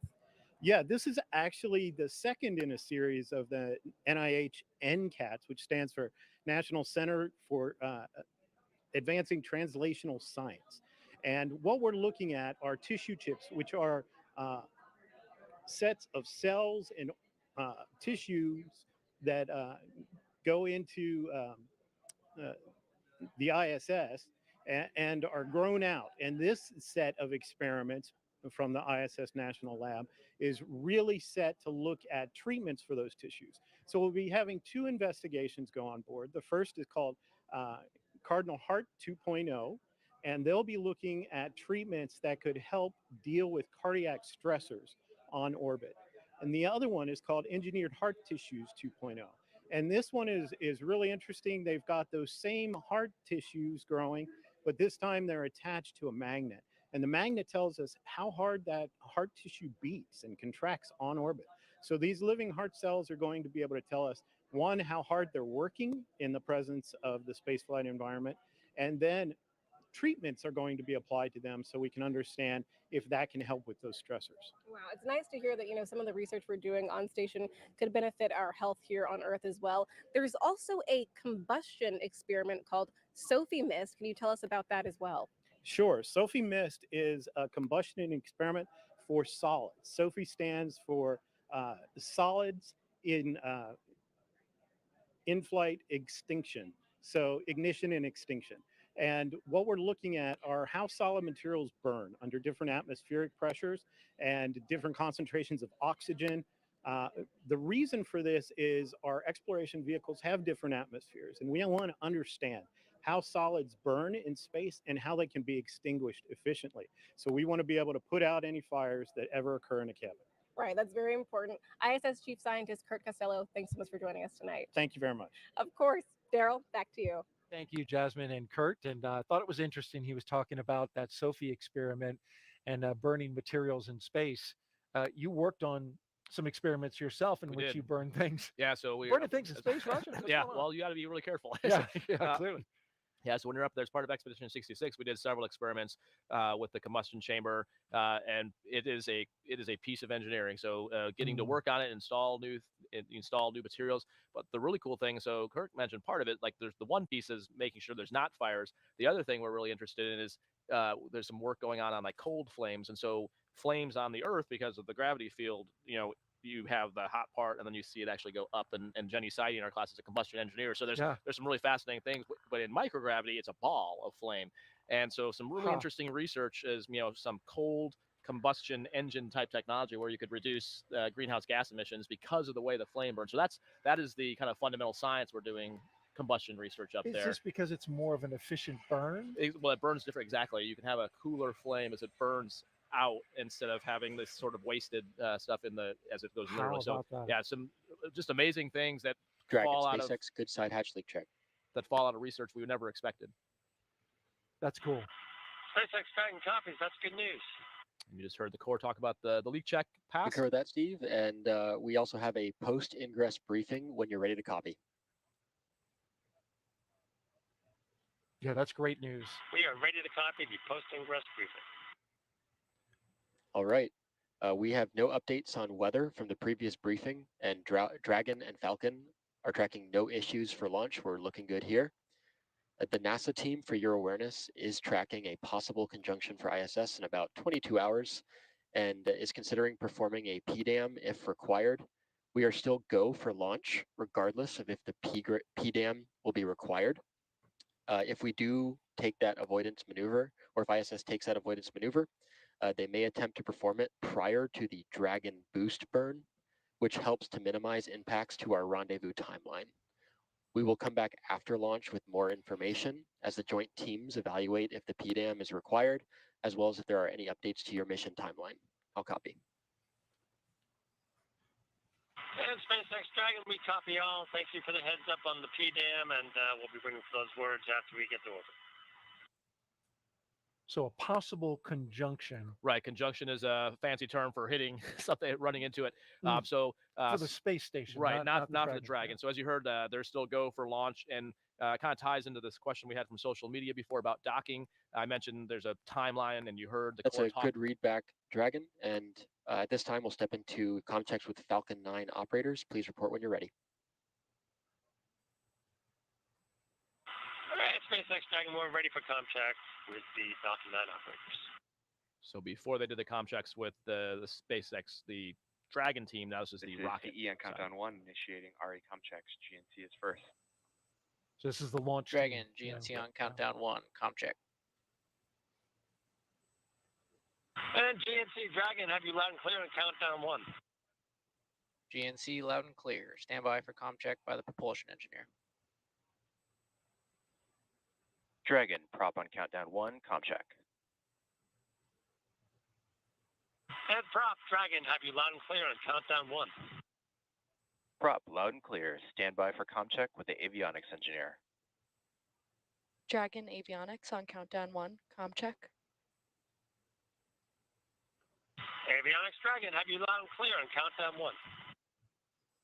Avionics loud and clear. Stand by for comm check by the ground segment engineer. Dragon, ground segment on countdown 1, comm check. And ground Dragon, have you loud and clear on countdown 1. Ground segment, loud and clear. Stand by for comm check by launch control. Dragon, launch control on countdown 1, comm check. Launch control, Dragon, have you loud and clear on countdown 1. Launch control, loud and clear. Stand by for comm check by the chief engineer. Dragon, CE on countdown 1, comm check. CE Dragon, have you loud and clear on countdown 1. CE, loud and clear. This completes the F9 responsible engineer comm checks.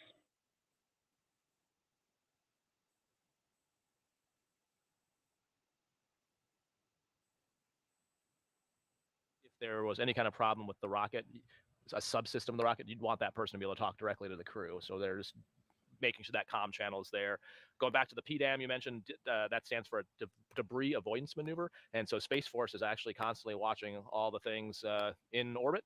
And then if there is any chance that we think someone will get close to the ISS, they notify Houston. We have a thing called a topo, which is the position that they analyze orbital trajectories. And there's different levels of risk. So they always will want to make sure that we are very conservative with the crew safety and the vehicle safety. And so as you heard them talking about, it's not going to affect the launch decision. What it will affect is how they do the burns to get to the space station. Because if the space station does a burn to maneuver, then that will mean the target that the Dragon was going towards will shift. And so they'll work that out over the next 20 hours. You mentioned the topo. That's the Trajectory Operations Officer. And hear from our colleagues at Johnson Space Center that they're trending in the right direction. So things are looking good in terms of that possible conjunction in 22 hours for the International Space Station. I'd say it's pretty normal. At least once a week we hear about one when you're on the space station. Most of them resolve themselves. Very rarely do you actually have to maneuver the station. But like I said, we have this huge protective bubble around the space station, and anything that possibly could go in there, we always want to investigate. So this is probably just the beginning of that investigation. And then as we learn more about it, it's probably not going to be a problem, but we always are wanting to make sure we're very conservative with the crew. Make sure you're ready in case it's not. All right, very good. Well, now we want to throw it over to Jasmine, who is with NASA Administrator Bill Nelson. So much, Daryl. Yes, right now we're honored to be joined by NASA Administrator Bill Nelson as well as astronaut Reed Wiseman. Thank you both for being here tonight. Well, it's always a treat when we start launching and going into the heavens. Exactly. We're always happy to have you back here, Administrator Nelson. So first question for you. International partnership is the lifeblood of the commercial crew program. We have the second time we have a Roscosmos cosmonaut on board, but this is the first time we have a UAE astronaut on board. Can you talk about those international partnerships? You know, as we go back to the moon after 50 years, it's not just the U.S. government. It's now an international mission, and it's a public-private partnership as we go back to the moon and then on to Mars. In this particular case, going to commercial crew to the International Space Station, it's very much both of those as well. Public-private partnership with SpaceX, and then international crew. So much so that you've got our partners ever since we built the space station, the Russians. We're now sending an American astronaut on the Soyuz, and they are sending a Russian cosmonaut on Dragon. And we will have many other nationalities going as well. Right, we go farther if we go together. Reed, question for you. We right now are in low Earth orbit on the International Space Station. That is paving the way for deep space. Can you tell us about that? I think the International Space Station, we've had crew on there since the year 2000. We don't even think about it anymore, right? So we have 7 folks up there right now, and they've been orbiting the Earth. They just flew over us here about a half an hour ago, and they're going to come back around. But the thing that really blows your mind up there is all of the environmental control, life support systems that we have, how much we're recycling water, all the science that we're conducting. And we really have learned how to operate off of our planet.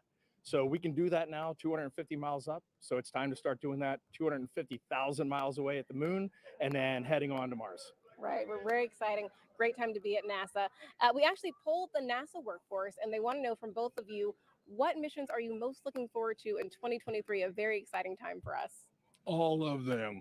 Good answer. Good answer. And by the way, it's not just space. We're going to fly the X-57 all-electric airplane, the X-59 supersonic, low sonic boom airplane, and then our climate. We are putting up all kinds of instruments up there that are measuring very specifically what's happening to the Earth. Right. That's really important for us to know what's going on here on the planet. Reed, would you like to add anything? I have to add that we're standing here at Cape Canaveral. We got 4 of our friends behind us, so I'm rooting for Crew-6 today. Absolutely. Go Crew-6. Thank you both for being here tonight. Daryl, back to you. Thank you very much, Jasmine. And although going into space is not child's play, every Dragon astronaut crew brings, every Dragon astronaut, I should say, they bring a stuffed toy with them. And its purpose, when the toy starts floating, the strapped-in crew has confirmation they've reached microgravity. And what is this called? This is called a zero-G indicator. It's a long-standing tradition, and there's been 7 on Dragon so far. There's 1 in this Dragon as well, starting with this guy. It all began with Plush Earth. Who can forget him floating around by himself in the first uncrewed flight in 2017 called Demo 1. That was followed up by a sequin bedazzled dinosaur named Tremor, picked out by Bob Benken's son Theo and crewmate Doug Hurley's son Jack. Crew 1 took a toy Baby Yoda with them to show the first 4-person crew when they reached space. But since then, it's been all stuffed animals. A penguin for Crew 2. And then, of course, Raj's flight, a turtle for Crew 3. Good old There's Bob, Caleb Aaron, yeah. And then a turtle and a chimp for Crew 4.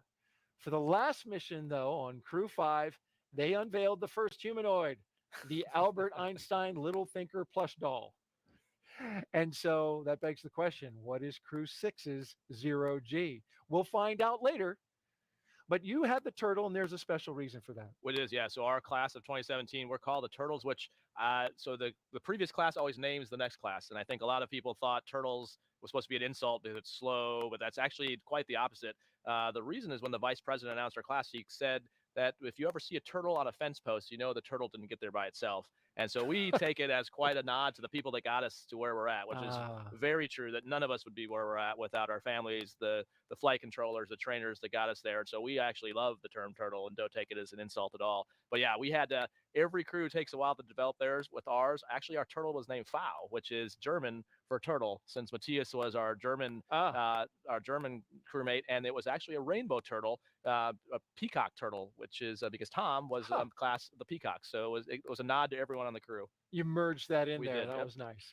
All right, as they seal up, get the final, they've sealed the hatch, but now they're doing some final checks there with the crew. We want to check in back with Mission Control in Houston and our own Courtney Beasley. Courtney? Thanks, Daryl. When Crew 6 arrives at the space station tomorrow morning, they will officially become Expedition 68 flight engineers. Once on board, they'll do something known as a direct handover, basically saying that Crew 5 and Crew 6 will be aboard the space station all together until Crew 5 comes home. Crew 5 will be able to give Crew 6 an orientation and show them the ropes, which might be particularly helpful for the first time space flyers on this flight, NASA's Woody Hoberg, UAE astronaut Sultan Al-Niyadi, and Roscosmos cosmonaut Andrei Fedyaev. A direct handover also helps ensure a continuous presence on the space station, a record we've held for more than 22 years. As the station is first and foremost a laboratory, the crew will jump right into conducting experiments with new research still to be delivered on upcoming cargo flights. And now we'll go ahead and toss it back to the team out at Kennedy. Daryl. All right. Thank you very much, Courtney. And as you can see on the screen there, the closeout crew, they are tethered because they're up so high. That's a 255-foot level. It's a safety measure. Yep. And they're basically taking some closeout photographs to document the hatch closure. We heard them talk about earlier that the hatch close state. Remember, that's the cue to the crew that's happening. And after they get some closeout photos, they can start backing away and closing out, hence the name of the crew, closing out the white room. And while we do that, we've got a special guest here that we want to talk to out here at the host desk. Our next guest played a key supportive role in the development of the Falcon 9 rocket and that Dragon spacecraft that we've been watching and will eventually launch here in an hour and 42 minutes. His name is John Posey, and he is NASA's Crew Dragon lead engineer. Thank you so much for being here, John. Glad to be here. So tell me, we want to first of all make something clear about SpaceX's Dragon, right? They designed it, they built Dragon, they fly it for us, and our astronauts go in it. But since the beginning, there's been NASA expertise supporting them. So what would you say is some of the best expertise that NASA has provided in this regard? Oh yeah, excellent question. So with the commercial crew program, it's kind of different from past crew spaceflight programs, right? We have a smaller team. Like for the spacecraft, there's around only about 100 NASA engineers on our team that are getting all the work done. And NASA brings a lot of very special expertise to the table to try to help SpaceX and our other commercial partners prepare for this day, right? Getting everything ready. We especially brought some great expertise in things like life support systems, of course, spacesuits, thermal protection systems, and perform a lot of analysis, in a lot of cases, double checking the great analysis performed by SpaceX, running the numbers, making sure everything matches up so that, we're assured of crew safety on launch day. Absolutely. Well, that is important. And you were telling me that, speaking of safety requirements, that there was a NASA safety requirement in the case of extreme fire emergency that combined with a Dragon design will make it so that astronauts will be able to do something that's never been done before. What is that? Oh yeah. So as you mentioned, right, NASA set some really great safety requirements for our crew. The Crew Dragon has a lot of oxygen and nitrox systems on board for those really deep emergency contingency cases. For instance, feed the leak. If we were to have a 1/4 inch sized hole in the cabin, we could provide breathable nitrox air to the crew all the way to landing. Also, in like a fire scenario, if our air scrubber systems couldn't scrub it out or dilution purge wasn't enough, we had the ability to vent the cabin completely to vacuum while the crew safely pressurized in their spacesuits and press it back up with a clean atmosphere. And so, that's where, the commercial aspect of this is really exciting for us. You saw SpaceX announce for Polaris Dawn, right? Yeah. They're going to perform their first Dragon extravehicular activity, EVA, right? Actually do that similar type of a thing where they can vent down the cabin, create like an impromptu airlock and then repressurize it.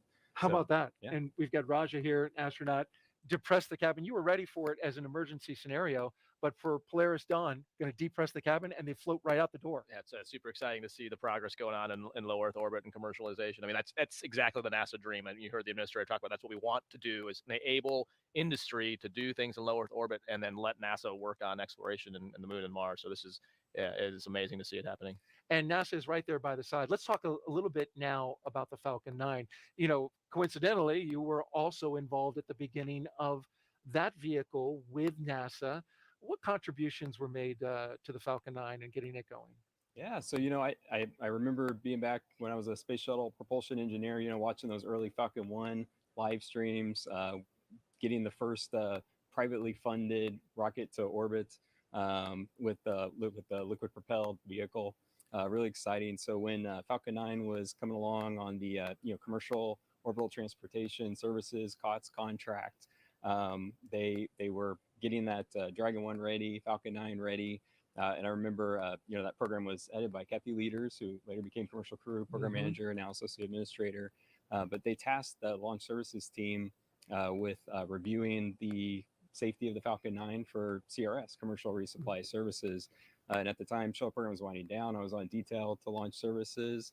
So I asked if I could join that team to help assess it. And, before I knew it, we were working day to day with the SpaceX propulsion engineers. And, that was really an eye-opening experience, right? SpaceX was moving at a high pace, rapid pace of innovation, getting a lot of hardware built, getting out there, testing it. And so we were trying to share the lessons learned we had from shuttle and other NASA programs, but at the same time, we were learning from them and seeing new approaches and ways of doing things. So we, tried to pull together a lot of that expertise, try to share the pitfalls that they might come across along the way. But yeah, I was able to sit in the launch control center. Actually, we're at Hangar AE across for the first Falcon 9 flight. And that was just an amazing day. Yeah. And now you are working. I think you were telling me, like, as a kid, you drew a picture when you were 10 years old of a space shuttle, and now you got to hang it up on your desk. You have been working in space and thinking about it for a long time. Oh yeah, yeah. When I was a kid, I was a big fan of NASA. Space Shuttle was on TV, pop culture everywhere. Yeah. I was a big Star Trek buff. But it really was solidified when my family went to the Johnson Visitor Center when I was 10. Huh. Seeing real spaceflight hardware, just thinking, these folks are bringing the best things of Star Trek to reality, right? Uh-huh. Solving hard problems, learning more about Earth and space, fostering international cooperation. So it's something I set my sights on and went into aerospace engineering to go work on the space program. And here you are, and you're actually headed right now to Firing Room 4. Real quickly, what are you going to be doing for this launch? Yeah, so I'm going to be hopping on console for the on-orbit shift as spacecraft chief engineer with the spacecraft engineering team. So I'll go over there. My deputy Brian Remarks about to poll for go to launch from the launch team, and then we'll make sure everything's good to go for our exciting Crew-6 mission today. All right, fantastic. John Posey, NASA's Crew Dragon lead engineer. Thank you so much for being here. Glad to be here. And good luck tonight. Thank you. All right, now let's head out to our VIP location where our Jasmine Hopkins is with a pair of special guests. Jasmine? Thank you so much, Daryl. The energy here on the balcony of OSB2 is really picking up as we're getting closer to launch. And right now, I'm honored to be joined by Salam Al-Mari, the Director General of the Mohammed bin Rashid Space Center, as well as Hazza Al-Mansouri, UAE astronaut. Thank you both for being here tonight. Thank you, Jasmine, for having us. Of course, we're so honored to have you here. And Salam, first question for you. This is a really significant first, the first time that we have a commercial crew astronaut from the UAE. What does that mean to you? I mean, that means a lot. I mean, it's a big responsibility for us. And I think from day one, when we kicked off this program in 2017, we wanted to have a long-term program, a sustainable program, and a program that has a positive impact on human spaceflight.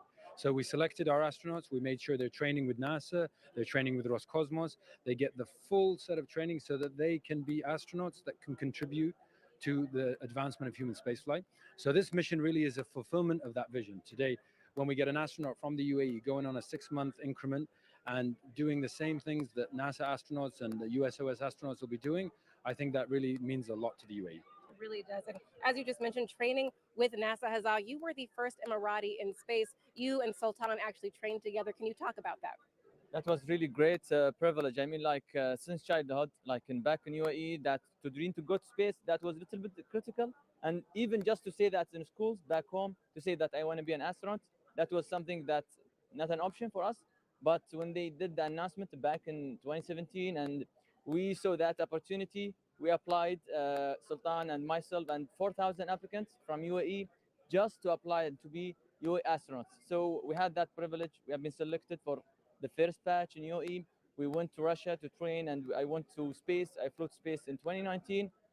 Sultan, he was my backup in that mission, and I am now as his backup in this mission. That was an amazing journey for both of us. I mean, we trained back in Russia, and we came here. We did the whole ASCAN training.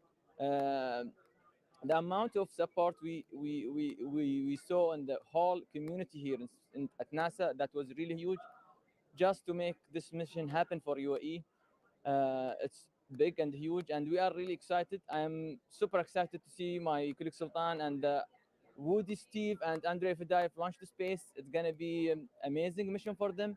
6 months on board the station, doing science, exploring, and conducting different sessions with different schools and kids. That's for me is a big thing. It really is. It's a big thing. We're so glad to have both of you tonight. Thank you so much. Thank you. Thank you. Of course. Daryl, back to you. Thank you, Jasmine. And now we are T-minus 1 hour and 33 minutes from launch as we get ready for Crew-6 to take off from the Kennedy Space Center. Now, here's a closer look at some of the life-changing science astronauts are performing aboard the International Space Station. The International Space Station is a state-of-the-art microgravity laboratory that is unlocking discoveries not possible on Earth and helping us push farther into deep space. Every single day, we are answering big questions about Earth and about space, about where we came from and about where we're going. But the other thing that we're doing is we're learning more questions to ask. Microgravity turns almost everything we know upside down. Liquids behave completely differently. Fire burns in new ways. Biological systems reveal surprises. There's a few things that have made me gasp out loud up on board Space Station. Watching heart cells actually beat has been a pretty big one. We're studying ways to grow food in microgravity. I got to tell you, these are pretty amazing. We're learning how human bodies react to life in space and how to keep crew members safe and strong on long-duration exploration missions. Deadlifts are awesome on Earth. They're also awesome in zero gravity. We're testing technologies that will be critical to our return to the moon and Great Leap to Mars. Our research has contributed to medical and social benefits on our home planet, allowing us to find new ways to combat disease back on Earth and develop technologies to deliver clean water to remote communities in need. The spectacular vantage point of more than 200 miles above our planet supports our monitoring of Earth's climate, natural disasters, and plant life. The orbital perspective that we have here on the ISS is just absolutely amazing. Earth is gorgeous. The growing new space economy, so vital to our continued progress in space, is flourishing in low Earth orbit. We're inspiring future generations from a platform that is one of the largest international collaborations of our time. We're doing science at 17,500 miles per hour. Come along for the ride.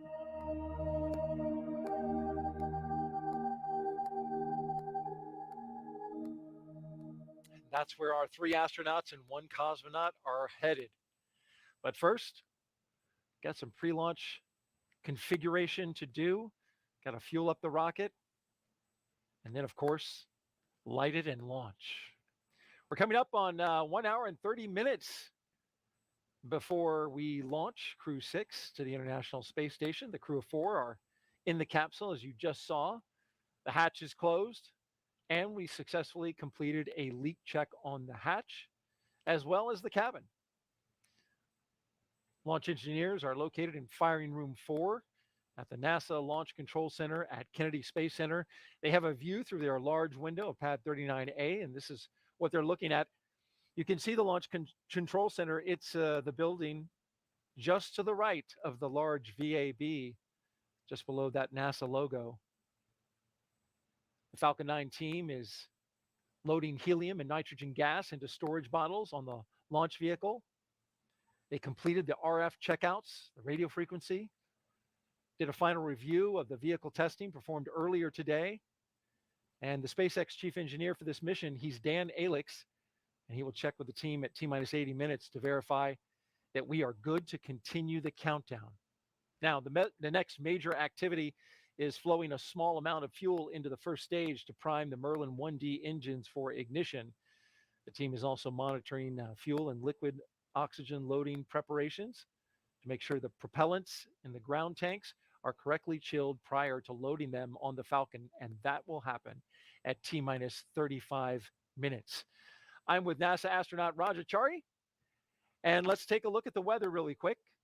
Weather is looking great. We are only a 5% probability of violation, and that's only for the possibility, a very slight possibility, that a cumulus cloud goes over the launch pad. Right now, we're looking clear. We are green on weather. Winds are 7 to 12 miles per hour out of the southwest.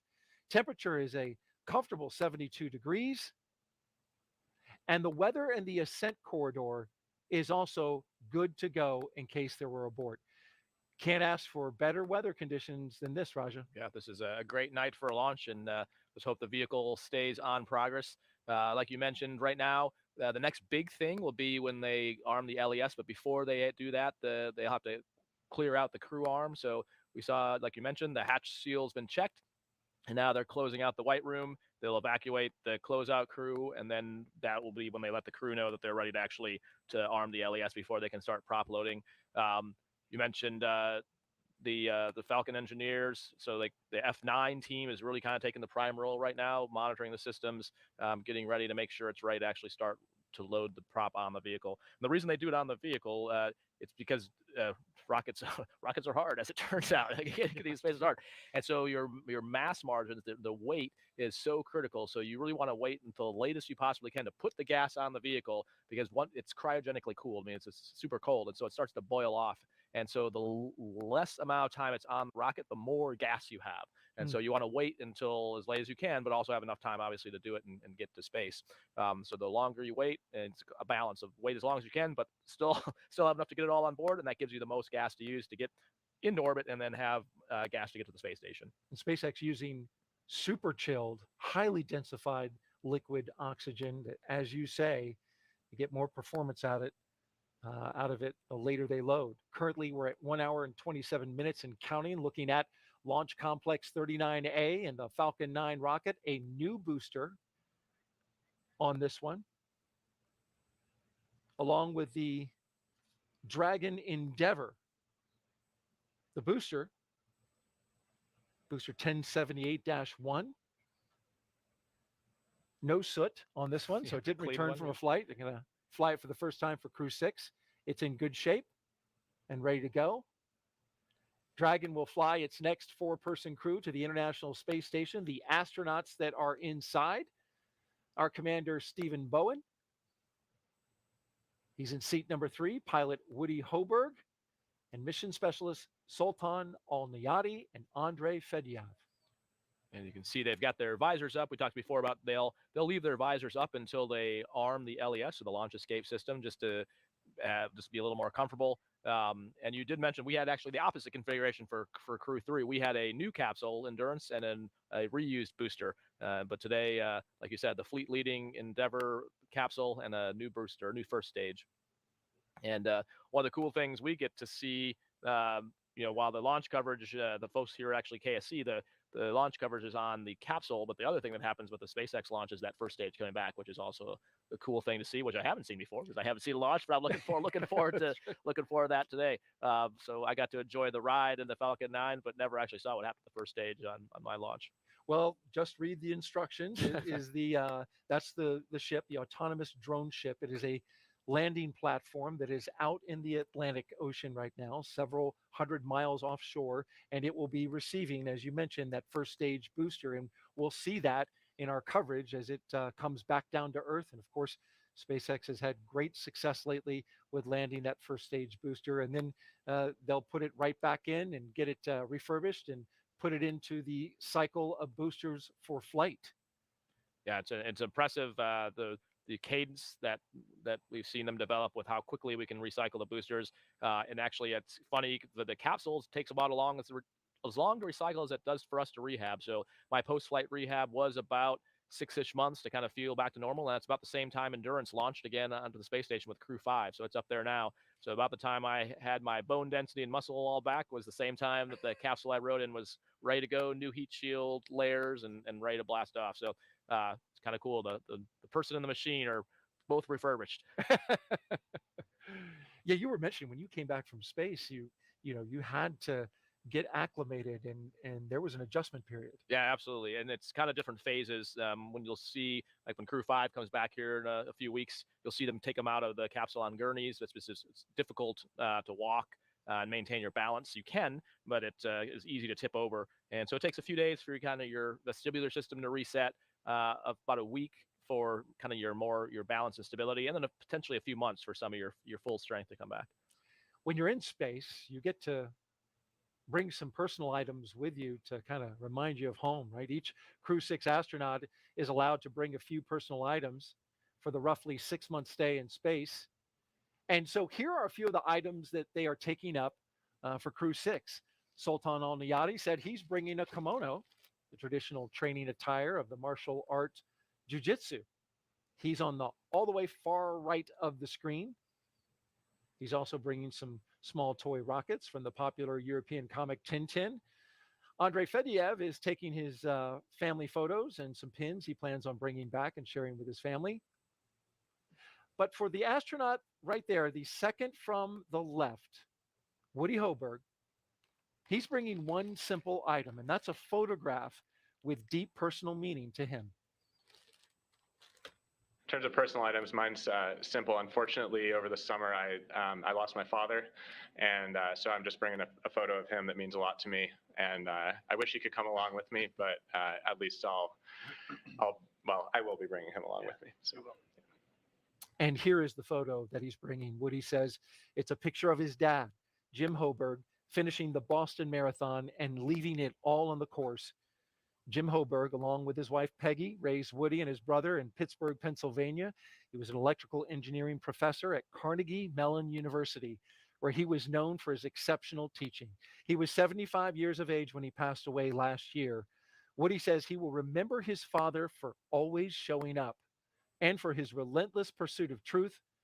And he says when he gets to space, he plans to keep the photo in his crew quarters. That's a touching thing to do. Yeah.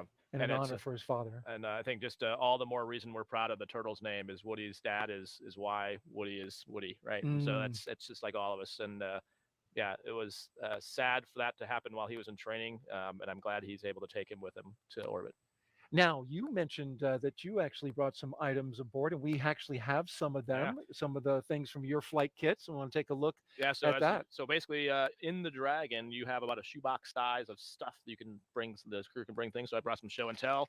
So I also brought some pictures along with my kids. So I've got some cards that my children made for me.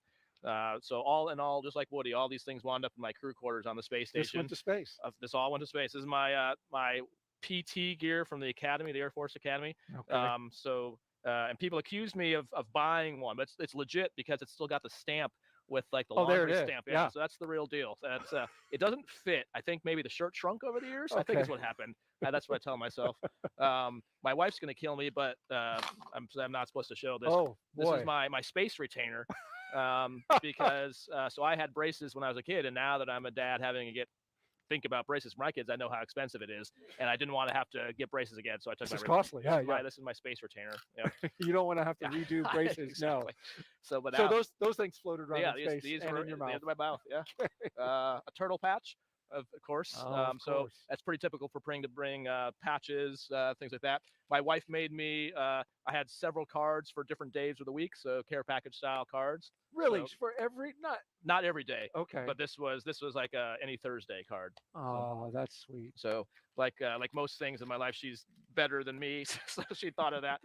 This is a pair of dice. So this is in my first fighter squadron in the Air Force was the 90th Fighter Squadron, which is the pair of dice. And if you notice, any direction is always 7, the lucky 7. And so you get your first one. You basically get these pair after you're combat qualified in the 90th Fighter Squadron, and then you wear them on your pocket.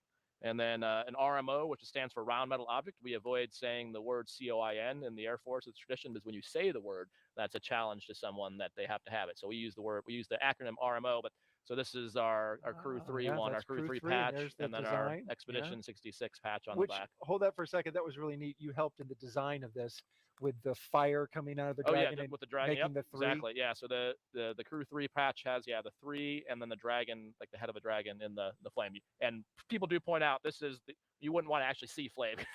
Well, yeah, no. That would be a bad thing. That would be the abort engine. But it's a cool visual graphic. Yeah, very good, very good. And all that stuff went to space. It did. Yep. So thank you for sharing that with us. That was really neat to walk through everything that you took up, and all of that fit into a shoebox. All of it fits in a shoebox. Yeah, exactly.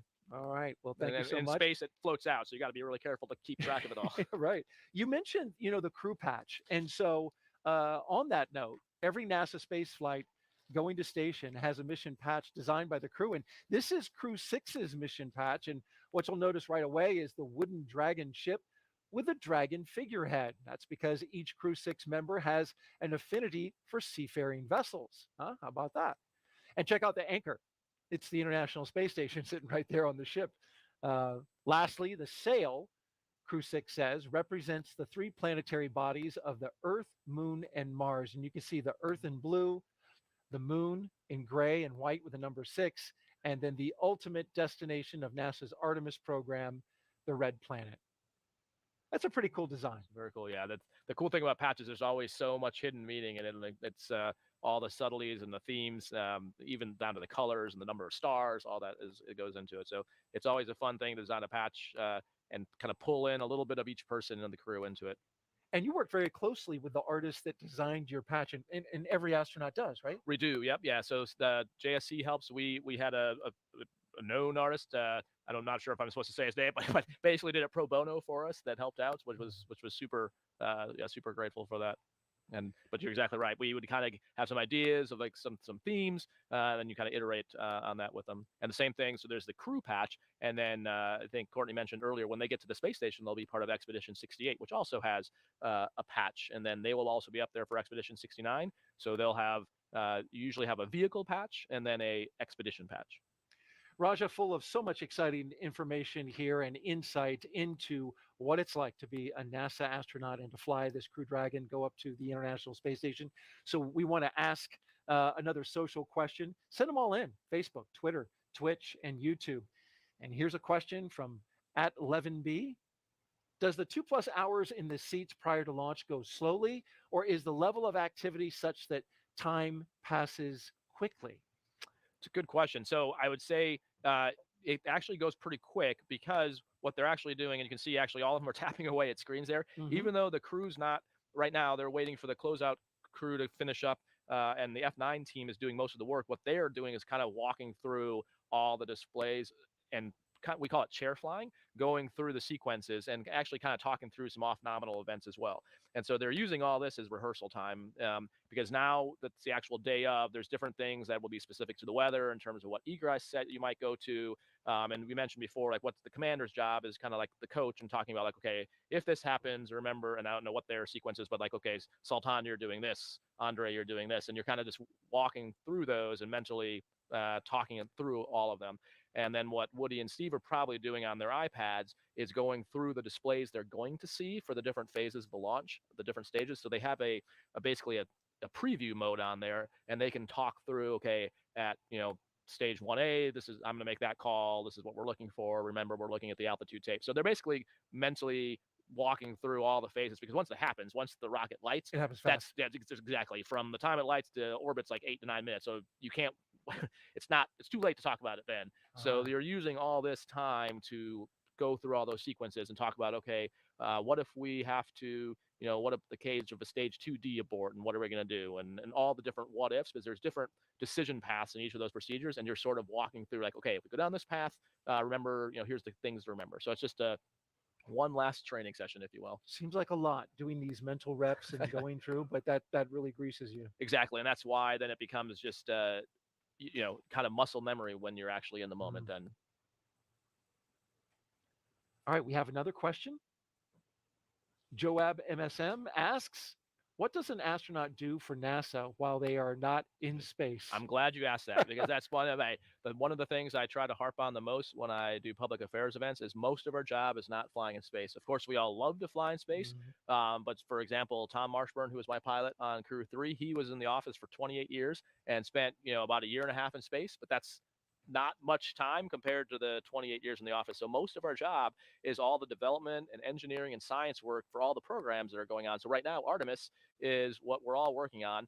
So there's the SLS rocket, there's the Gateway lunar habitat, there's the HLS, which is the human landing system. That's the lunar lander. That's what you're working on. That's what I'm working on. Yeah. There's the Orion capsule. So all of us are working on these different programs, helping with the development of them. And then we also have all kinds of other jobs just to keep the office going. So we have you saw Reed, who was the former chief of the office. Joe is now the chief, so that's a job. Right? You've got branch chiefs who are running all the different personnel in the office. So these are all those jobs are what we do when we're not flying in space, but we still maintain a currency. So you're doing a job, but you're still flying the T-38. You're still doing NBL runs, the neutral buoyancy, which is where we practice our spacewalks. You're still doing biology training, geology training. You're doing all these things, ISS training at a currency level. And then once you're assigned, you stop doing your technical job and work solely on preparing for the launch vehicle on that particular expedition on the space station. And I know you've been busy too, because even in your time helping us with the broadcast, we're greatly appreciative of you being here. You've been busy, like you're on your laptop, finishing up some work and stuff. So we really appreciate you taking the time to be here for the broadcast. I think that's why we all love our jobs. Yeah. It's fun. All right, let's check in now. Go back to Houston, Texas with Courtney Beasley. What's happening in Mission Control, Courtney? Thanks, Daryl. The flight controllers here in Mission Control Houston are laser focused on the onboard systems of the space station, ensuring it is ready to receive Crew Dragon. They're also making sure all communication links between the station, Dragon, and the ground are working properly. The consensus to this point is that everything is proceeding right on track. Teams here in Mission Control Houston, the team in Hawthorne, and the astronauts aboard the space station will monitor the autonomous docking of the spacecraft tomorrow. They'll perform a series of leak checks, then work to open the hatches on the Dragon side and inside the station's pressurized mating adapter. We expect hatch opening to take place about an hour and a half after docking. Once on board, the astronauts will be greeted by the space station crew and will then join in for welcoming remarks for the new crew members. From there on out, they will no longer be referred to as Crew-6, but rather as flight engineers of the International Space Station until their return back to Earth. Here in Mission Control Houston, Flight Director Chris Dobbins is now on console overseeing the team for launch. And that's it from Mission Control Houston for now, so I'll toss it back to the team in Florida. Daryl. Commercial crew program. It was created in 2011 and has been flying astronauts from American soil to the International Space Station for the last 2 years. Let's bring in NASA's Jasmine Hopkins again, who's with Kennedy Center Director Janet Petro and Deputy Director Kelvin Manning. Thank you so much, Daryl. Janet Petro, Kelvin Manning, always a pleasure to have you guys here. Thanks for being here tonight. Thank you, Jasmine. Of course. So, Janet, I know that your one of your catchphrases is embrace the challenge. So talk to us about how the workforce has done that here at Kennedy to return to human spaceflight in just the past few years. Yeah, you're exactly right. I do like to say embrace the challenge. And I would tell you the Kennedy workforce has really embraced the challenge. You know, if I start with last year, we were celebrating our 60th anniversary. We ended the year with that very historic Artemis 1 mission. And we were established 60 years ago, all about the Apollo missions and going back to the moon. So Artemis, we're going back to the moon, more sustainable way. And here we are, and we are going to be with our 6th SpaceX operational mission, Crew-6 tonight. So the whole transformation of the center from that just government-only focused center to what we are today. We have a very vibrant space ecosystem out here, multitude of commercial companies as well as our government programs working. So we have embraced the challenge of transforming to be the 21st century spaceport. Exactly. And Janet, I'm glad you used that word spaceport. Kelvin, question for you. It's no longer just NASA out here. We're working with a lot of our industry partners. So how is Kennedy supporting them? Well, we're supporting them in many ways, Jasmine. It's interesting because we have a new vision statement, and our vision is that igniting exploration and discovery for all. And the mission is to provide continuous access to space from Earth's premier spaceport right here through creativity and innovation. So you see all that coming to fruition here through our vision, and it's the government, industry, as well as our international partners. That is great, Kelvin. Thank you so much for sharing that vision. And right now, Crew-6 is launching at the end of Black History Month. We know that Kennedy has been doing a lot to celebrate that as well as the agency. Can you both tell us about that? Yeah, so we've had a number of events around. One of our employee resource groups is the Black Engineering Strategy Team, BEST. That's our African, but really all of our ERGs here really promote our core value of inclusion that we have here at NASA. We're so proud of all the ERGs. Numerous events throughout this throughout the month of February celebrating that. Exactly. Kelvin, would you like to add anything?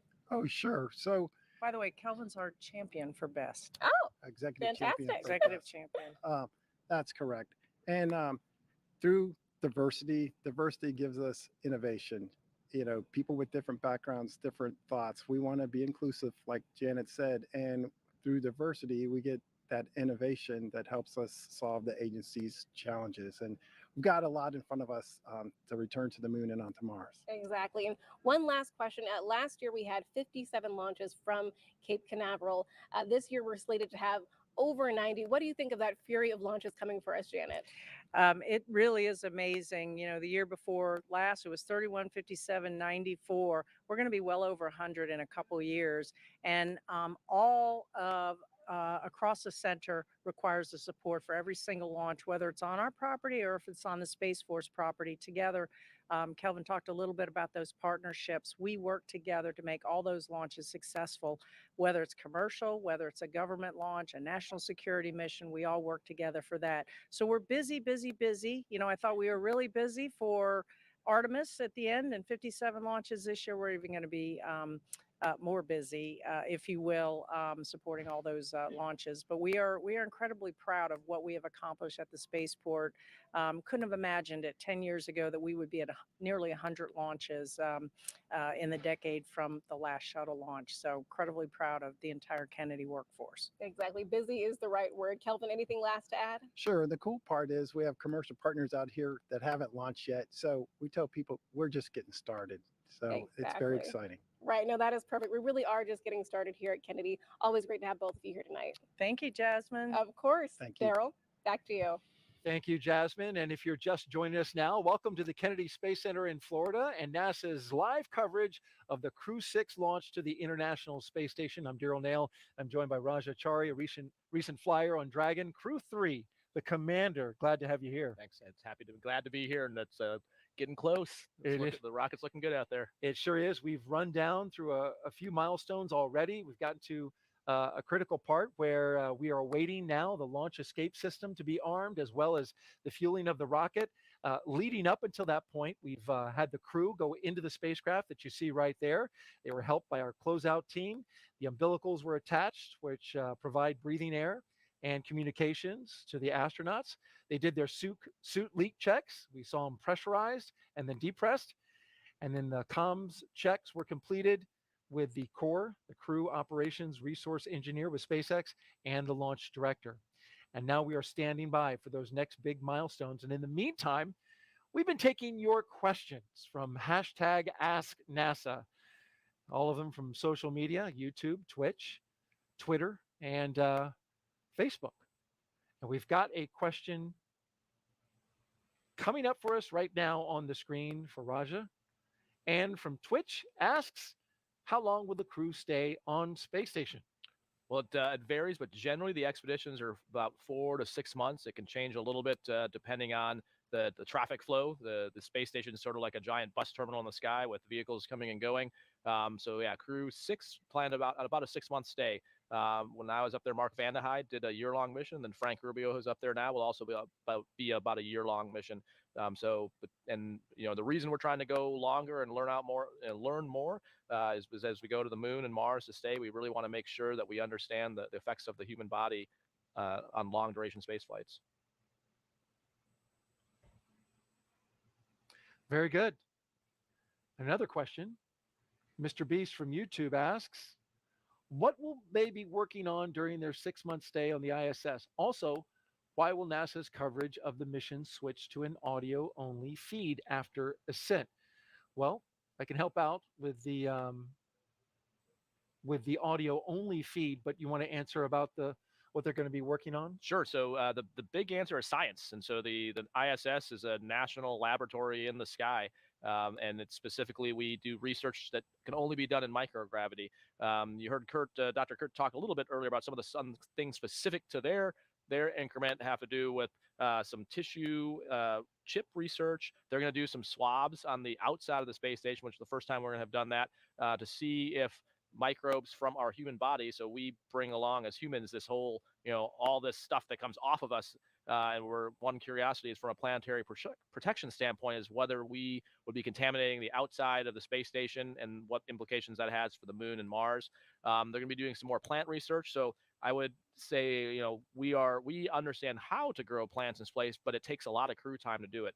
So kind of the next step is how to do that with better, what we call regolith simulants, which is like basically dirt, because you just can't have normal dirt in space. It floats away. So you need to figure out some way to have a root system. And so that's where kind of the research for plant technology is at right now. So they're going to be involved in all that, but all told, in a normal, 6-month increment, they're probably going to do upwards of 300 different science experiments, which is just an incredible number, over 2 a day. And then all the work to support those science experiments. That's an incredible amount of science that's going to be done.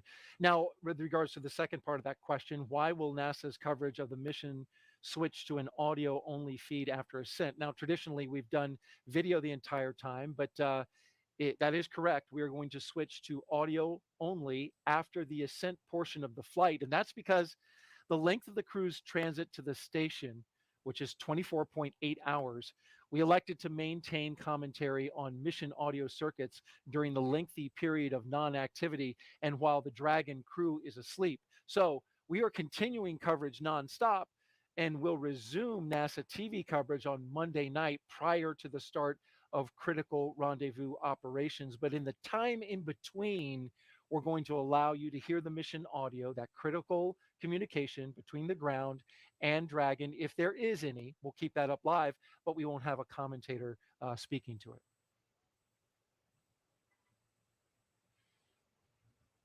And now we are getting close to 1 hour until liftoff.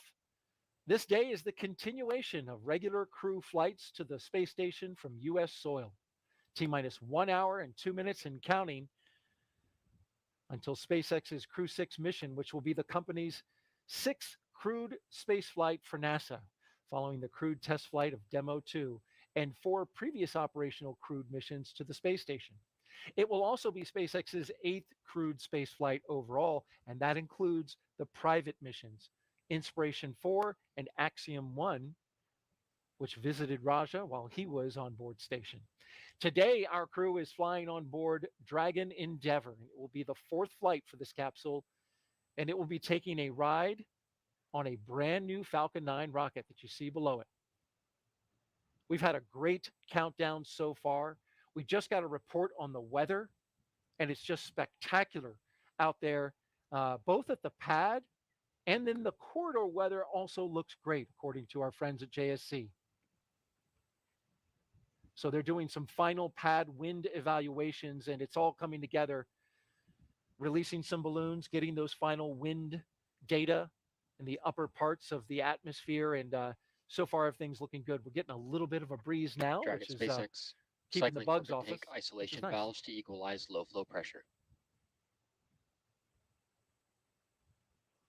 SpaceX Dragon copies.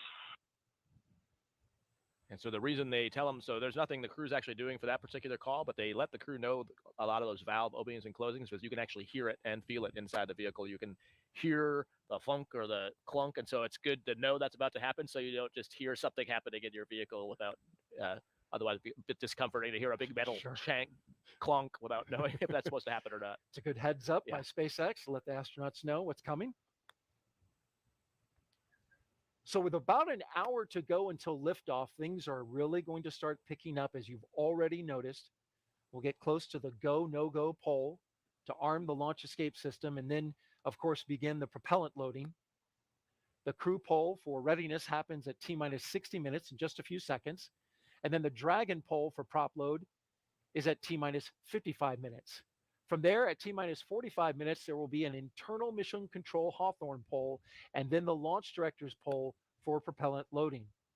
And then when we get to about T-minus 40 minutes, Dragon the crew SpaceX, access arm will you are retract. go for section 5 of 4.100. When ready, report go for launch. And there's the T-minus 60 And poll. we copy. We're picking up in 5.1 of 4.100. So that's that 4.100 procedure we were talking about earlier. So they're still in that. And then there's different sections like we described. So this particular section is preparation for LES arming, or the launch escape system arming. And so what they're doing inside the capsule now is one last check, making sure they're fully restrained. There's no loose items.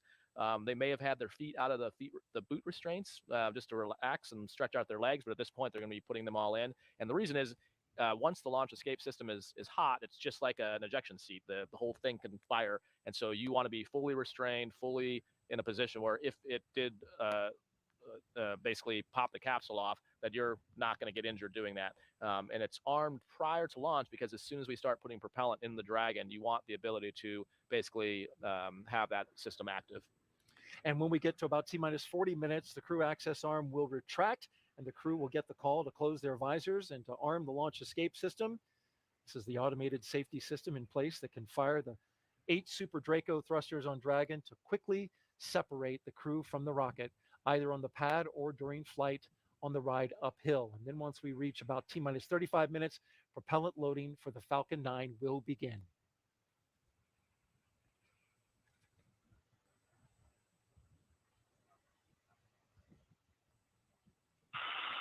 And SpaceX Dragon, we are go for launch. SpaceX copies. Crews go. There you heard the go. And thanks for tuning in. You're watching live launch coverage of NASA and SpaceX's sixth rotational flight of astronauts and one cosmonaut to the International Space Station. We are T-minus 58 minutes and counting until liftoff. And with us today is NASA astronaut Raja Chari, the commander from Crew-3. Thanks so much for being here. Daryl. And you just heard Steve Bowen say they're go for launch, which is a kind of a cool time for definitely some fist bumps inside the capsule at that point. That's the crew saying we are go for the next few steps of go for propellant loading, LES arming, go for launch. And so that's that is their vote. And you heard them say they're ready. Good stuff inside the capsule. Liftoff time is still holding for 1:45 and 3 seconds a.m. Eastern time. And we're tracking no issues with the Falcon 9 or Dragon, as Raza just mentioned. Got that beautiful shot from the helicopter around the vehicle assembly building. No issues with the Falcon 9 or Dragon. The range is green, and weather both here at the pad and in the launch corridor, the ascent corridor, is cooperating. Now to take you back, over the last 3 hours, our crew of Stephen Bowen, Woody Hoberg, Sultan Al-Nayati, and Andrei Fedyaev have been getting ready to launch into space. And this is going back to crew suit up. Here they are in astronaut crew quarters. After waking up and having a meal, SpaceX helped the astronauts into their suits at that historic crew quarters suit up room. Then the crew walked out on the same path that every NASA astronaut has done since Apollo 7, waving to family and friends and loved ones, as well as the cameras that were there to document their journey.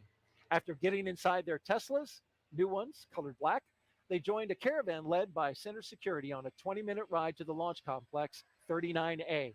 And following their arrival to the pad, you see them doing the rocket recline, looking up at the rocket. And then they went up the tower and walked across this crew access arm, leading them to their spacecraft, making the duck, getting in the hatch, and climbing inside Dragon Endeavour. Then they got strapped in with the help from the closeout crew. And now we are watching them live while they await liftoff. And we're here at the host desk at the Kennedy Space Center. Raj and I have been counting it down as we went along, and he's been giving us great insight into the whole process of getting ready to launch on a mission. It's been really good. It's been very exciting to be here and to get to see a rocket launch from the outside. So looking forward to it. Your first time, as a matter of fact, and so we're interested on hearing your reaction after that. But at this time, we are expanding our coverage and would like to welcome in SpaceX and NASA commentators joining us live from Hawthorne, California. Welcome to you both. All right, thank you, Daryl, and hello to all of our viewers. I'm Gary Jordan with NASA Communications. And I'm Jesse Anderson, a production engineering manager here at SpaceX. Gary and I are joining you today from our headquarters in Hawthorne, California, and it's definitely been a very busy evening so far. As we continue the countdown to liftoff, we'd like to welcome you to SpaceX Mission Control in Hawthorne. This is where our teams are staffed around the clock to monitor Dragon and the mission overall. On console or headset in Mission Control are 6 key positions. The mission director is in charge of the room and tasked with making real-time decisions to ensure mission success. The person that you may have heard talking to the astronauts is the Crew Operations and Resources Engineer, who you'll hear us refer to as the core throughout the broadcast. And the 4 additional team members are focused on vehicle systems, including avionics, navigation and control, software, propulsion, life support, and communication with ground support teams. Now, apart from Mission Control, our Falcon 9 team is currently located in Firing Room 4 in the Launch Control Center at Kennedy Space Center in Florida. With less than an hour until launch, they are settling in for final checkouts, propellant loading, and for launch. That's right, and NASA has its own team members in Mission Control in Houston, Texas, where they've been preparing the space station for Dragon's arrival, and recently gave their go for launch, saying that the station itself is ready to receive the new crew. Upon liftoff, today's ride to the space station will take about 25 hours, with Dragon flying autonomously the entire way. And just like an autopilot on a commercial aircraft, the crew always has the ability to take manual control of the spacecraft if necessary. Now at T-minus 53 minutes and 38 seconds to go, we are looking good for an on-time liftoff. And our very own incredible Kate Tice has been monitoring the progress of the countdown. How's it going, Kate? Thanks, Jesse. I'm Kate Tice, SpaceX Quality Systems Engineering Manager. And for those that have just recently tuned in, we had a smooth countdown so far today. The Crew-6 astronauts completed ingress at T-minus 2 hours and 23 minutes.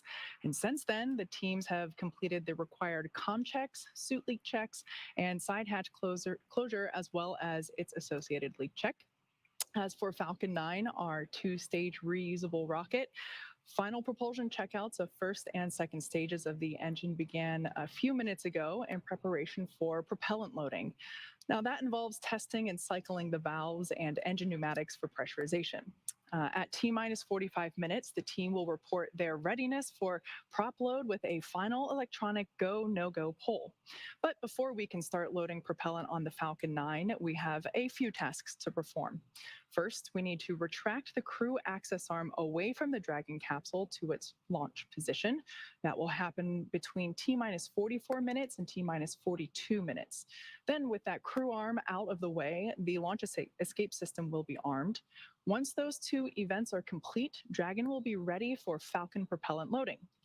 Now, we'll also verify with the launch weather officer that all the weather meets all the constraints. That includes items such as wind speed, as well as lightning and precipitation.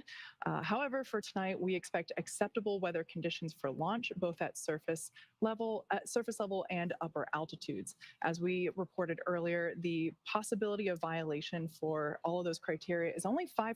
So pretty good for Cape Canaveral, looking good there. As for the range, currently clear for launch from historic pad 39A, worldwide network of ground stations and the tracking and data relay satellites, or TDRS, as you hear it called out on the nets, those are ready to support Dragon as it heads into orbit.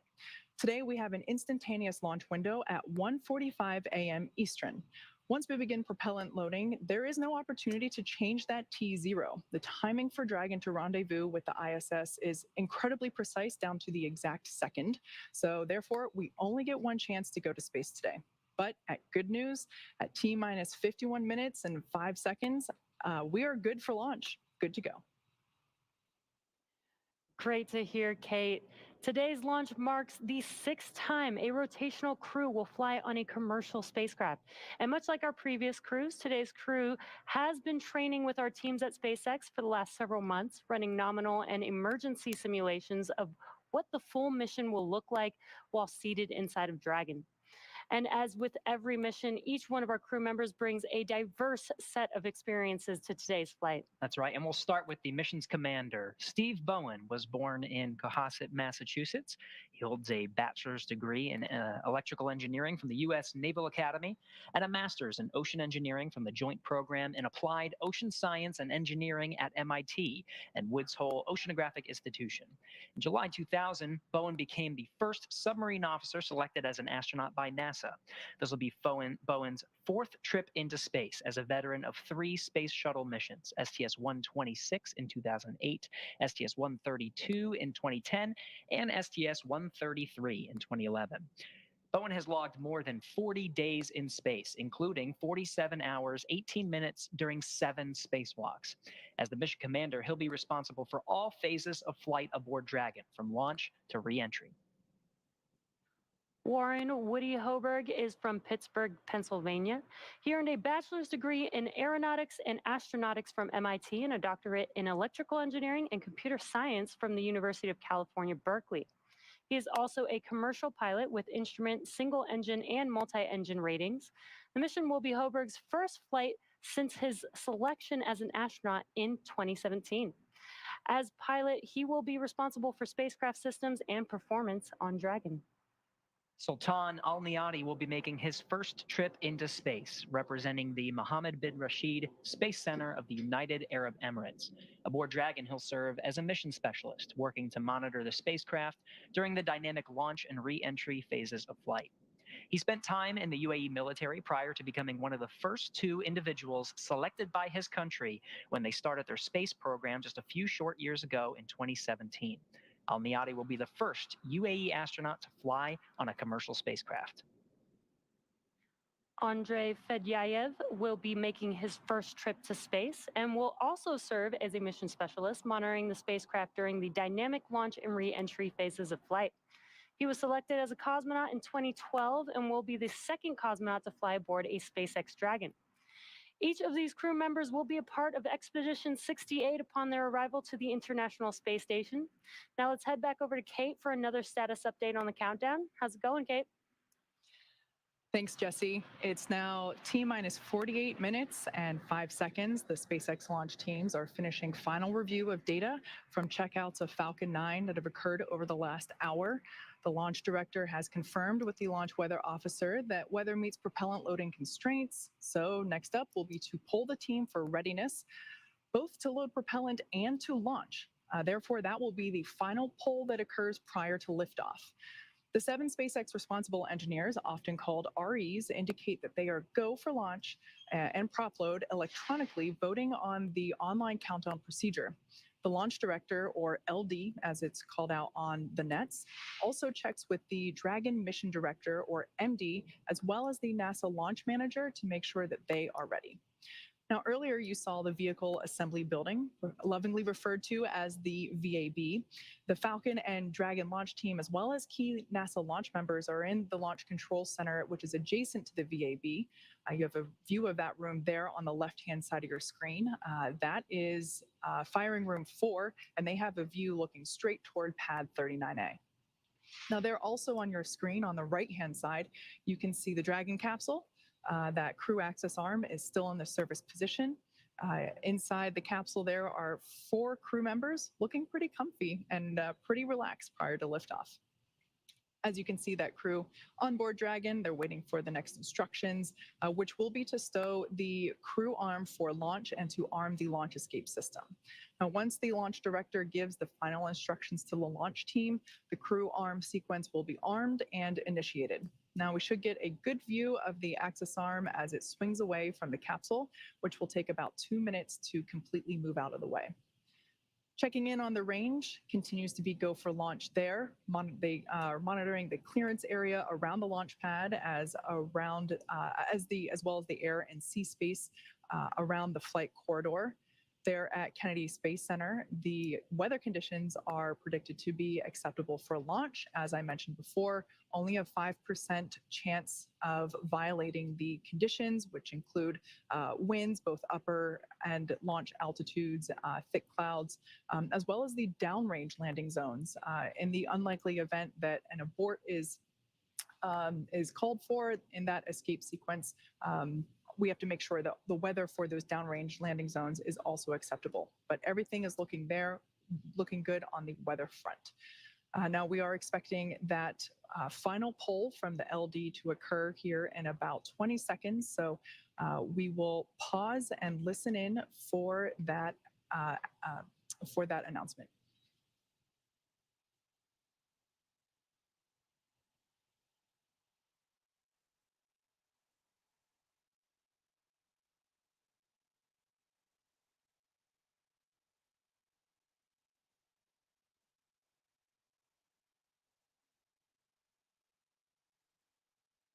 Poll is complete and the team is ready for crew access arm retract, propellant load, and launch. Both control rooms will go into lockdown at T-minus 45 minutes and remain in that state until the launch escape system is disarmed. All operators are to remain in their console and maintain a sterile cockpit until MD confirms successful disarming of the launch escape system following orbit insertion or propellant offload in the event of a scrub. For non-urgent no-go conditions, brief the CE or the LD, and they'll approve aborting the launch countdown. For urgent issues affecting the safety of the operation, operators shall call hold on the countdown net.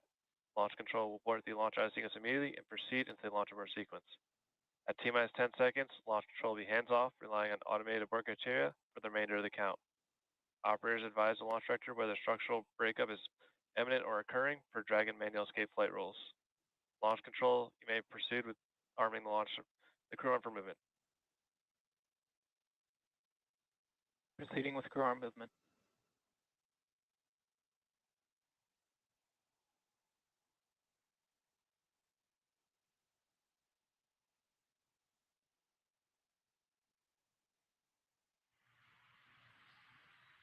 All right, as you just heard there, that final go for launch as well as for propellant load coming from the launch director or LD. So all good news there. We are still go for space tonight. As of right now, the crew access arm is being prepared to be moved out of the way. So to basically to clear room for the Falcon 9 to lift off. So to follow along with that action live, let's go back Crew over access to... arm retraction has started. And there's that call out for that retraction beginning. Let's go back over to Daryl to follow that live at KSC. All right, thank you, Kate. Appreciate it. The countdown continuing to tick down as you see the crew access arm moving away. I'm here with astronaut Rajachari. That crew access arm, as it rotates out of the way, is that something that you can feel when it disconnects? So we talked about that. We could definitely hear thought we sense the vibration of it. I think we got a little bit of sense of motion from the wind, but I don't know if we were just imagining it or not, because there's a whole lot of your senses are super heightened right now. Yeah. So you're definitely we actually did talk through, I do remember talking to them, as we talked earlier about how you're kind of going through different scenarios and timelines. And one thing is, if there is a emergency egress button in the capsule, but one of the things, the big difference is now that the arm is swung back, is you definitely want to make sure the arm has swung back towards you in the event of an egress. That makes sense, because you don't want to step out into nothing. Because at this point, the LES is not hot, but the arm So has the arm retracted would away. have to come the arm back. has to swing back. Ah. Yes, and there's two rates. So the arm moves away at a slow rate, but in the event of emergency egress, it swings back at a pretty quick rate, rightfully so, because you want to get out quickly. Yeah. But that's one of the things they're probably talking through. Like, hey, don't forget, first person out the door, make sure to look down first. Make sure there's that's important. That's a big first step. Yeah. if it hasn't swung back into place. Great insight there, Raja, on the crew access arm. I didn't know that about it being able to return so quickly, but it makes great sense from a safety perspective. And so now, coming up, we expect to hear a call to arm the launch escape system. Yep, and so the crew at this point, in preparation for that, will be putting the visors down. They should have already done all those steps. They'll verify that, and once they get the go, then they will arm the LES and get confirmation that it is armed. We talked before about the hatch closed state, so that's also in this phase. That's the way you actually know it's armed, is you see the flight computer state change. So it's a command you send to put it into the armed state, and then you know it's happened when you'll hear sounds, but that's the official way you know it's actually there. And really the purpose of the LES, the launch escape system, is it's both an automated and a manual system. So there's the vehicle is monitoring a whole bunch of parameters, and so one of the reasons they have to do a poll for arming is all the operators on the ground are checking that there's no parameter out of limits that would trigger an escape inadvertently. So you don't want to turn on the system only to have it immediately fire the capsule off. So the first thing they're doing is making sure all the parameters are stable, the telemetry is good, there's no noisy signals in the data that would inadvertently trigger it, and then you arm the system. And then once it's armed, there's the automated abort, and then there's also a manual abort. So I don't know that you can see it in the camera views we have, but there's a handle that sits between Woody and Steve that you can reach, you rotate and pull, that will manually initiate an abort. And so just very similar to an ejection seat where you pull the handle. Access arm retraction complete. I mean, that's a big responsibility for the commander and pilot if you had to pull that handle. I mean, you don't want to do that unless you're absolutely certain. Exactly. And get out of there. Exactly. And so there's the few cases, or if that's why earlier they did all those checks on the loops to make sure that the people on the ground that have the insight to the status of the F9 and the Dragon have the ability to talk to the crew. So if there's a failure of the automated system, that someone could tell the crew to manually initiate, or there might be some scenarios where the crew may notice something first and manually initiate. In just a few seconds, we're going to hear Dragon to ground and that announcement for go for section 7.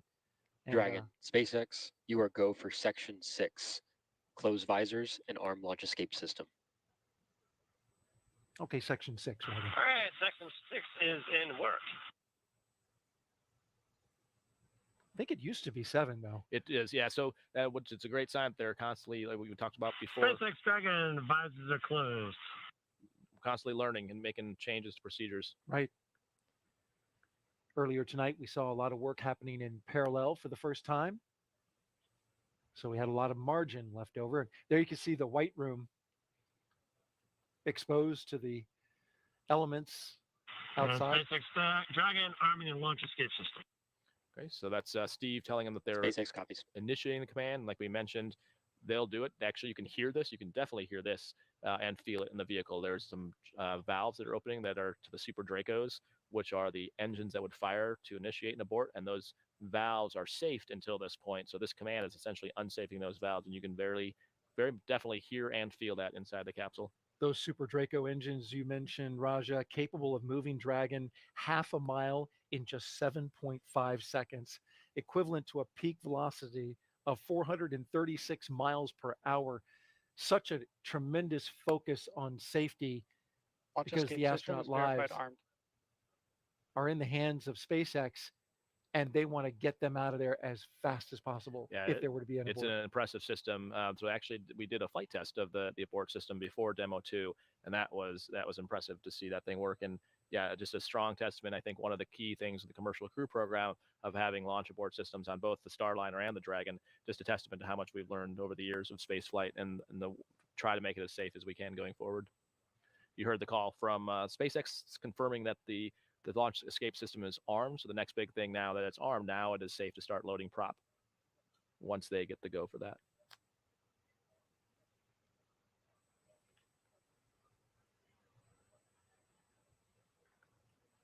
If there were a pad abort, it would take the Dragon capsule 2.5 miles east of Pad A into the Atlantic Ocean. Dragon would come down under its parachutes, land in the ocean. Could take about 4 hours to remove the crew. We have assets with the Air Force called Detachment 3. Yep, Det 3 is what they call it. Yep. Yeah. Yeah, so there's what's called PJs or pararescue jumpers. So we use a myriad of assets. The Air Force and Navy help support these launches on both coasts. And basically the C-17, C-130s, helicopters, PJs. It's quite a group, and all the more reason we have to look at that whole weather and abort corridor to have that ready if we need help. Yeah, because if they landed in the Atlantic Ocean, it would take some time to get there. We've got assets along the eastern seaboard. Could take about 6 to 8 hours. So you want those seas to be calm Exactly. and not bobbing around in the ocean for that long. Yeah, exactly. All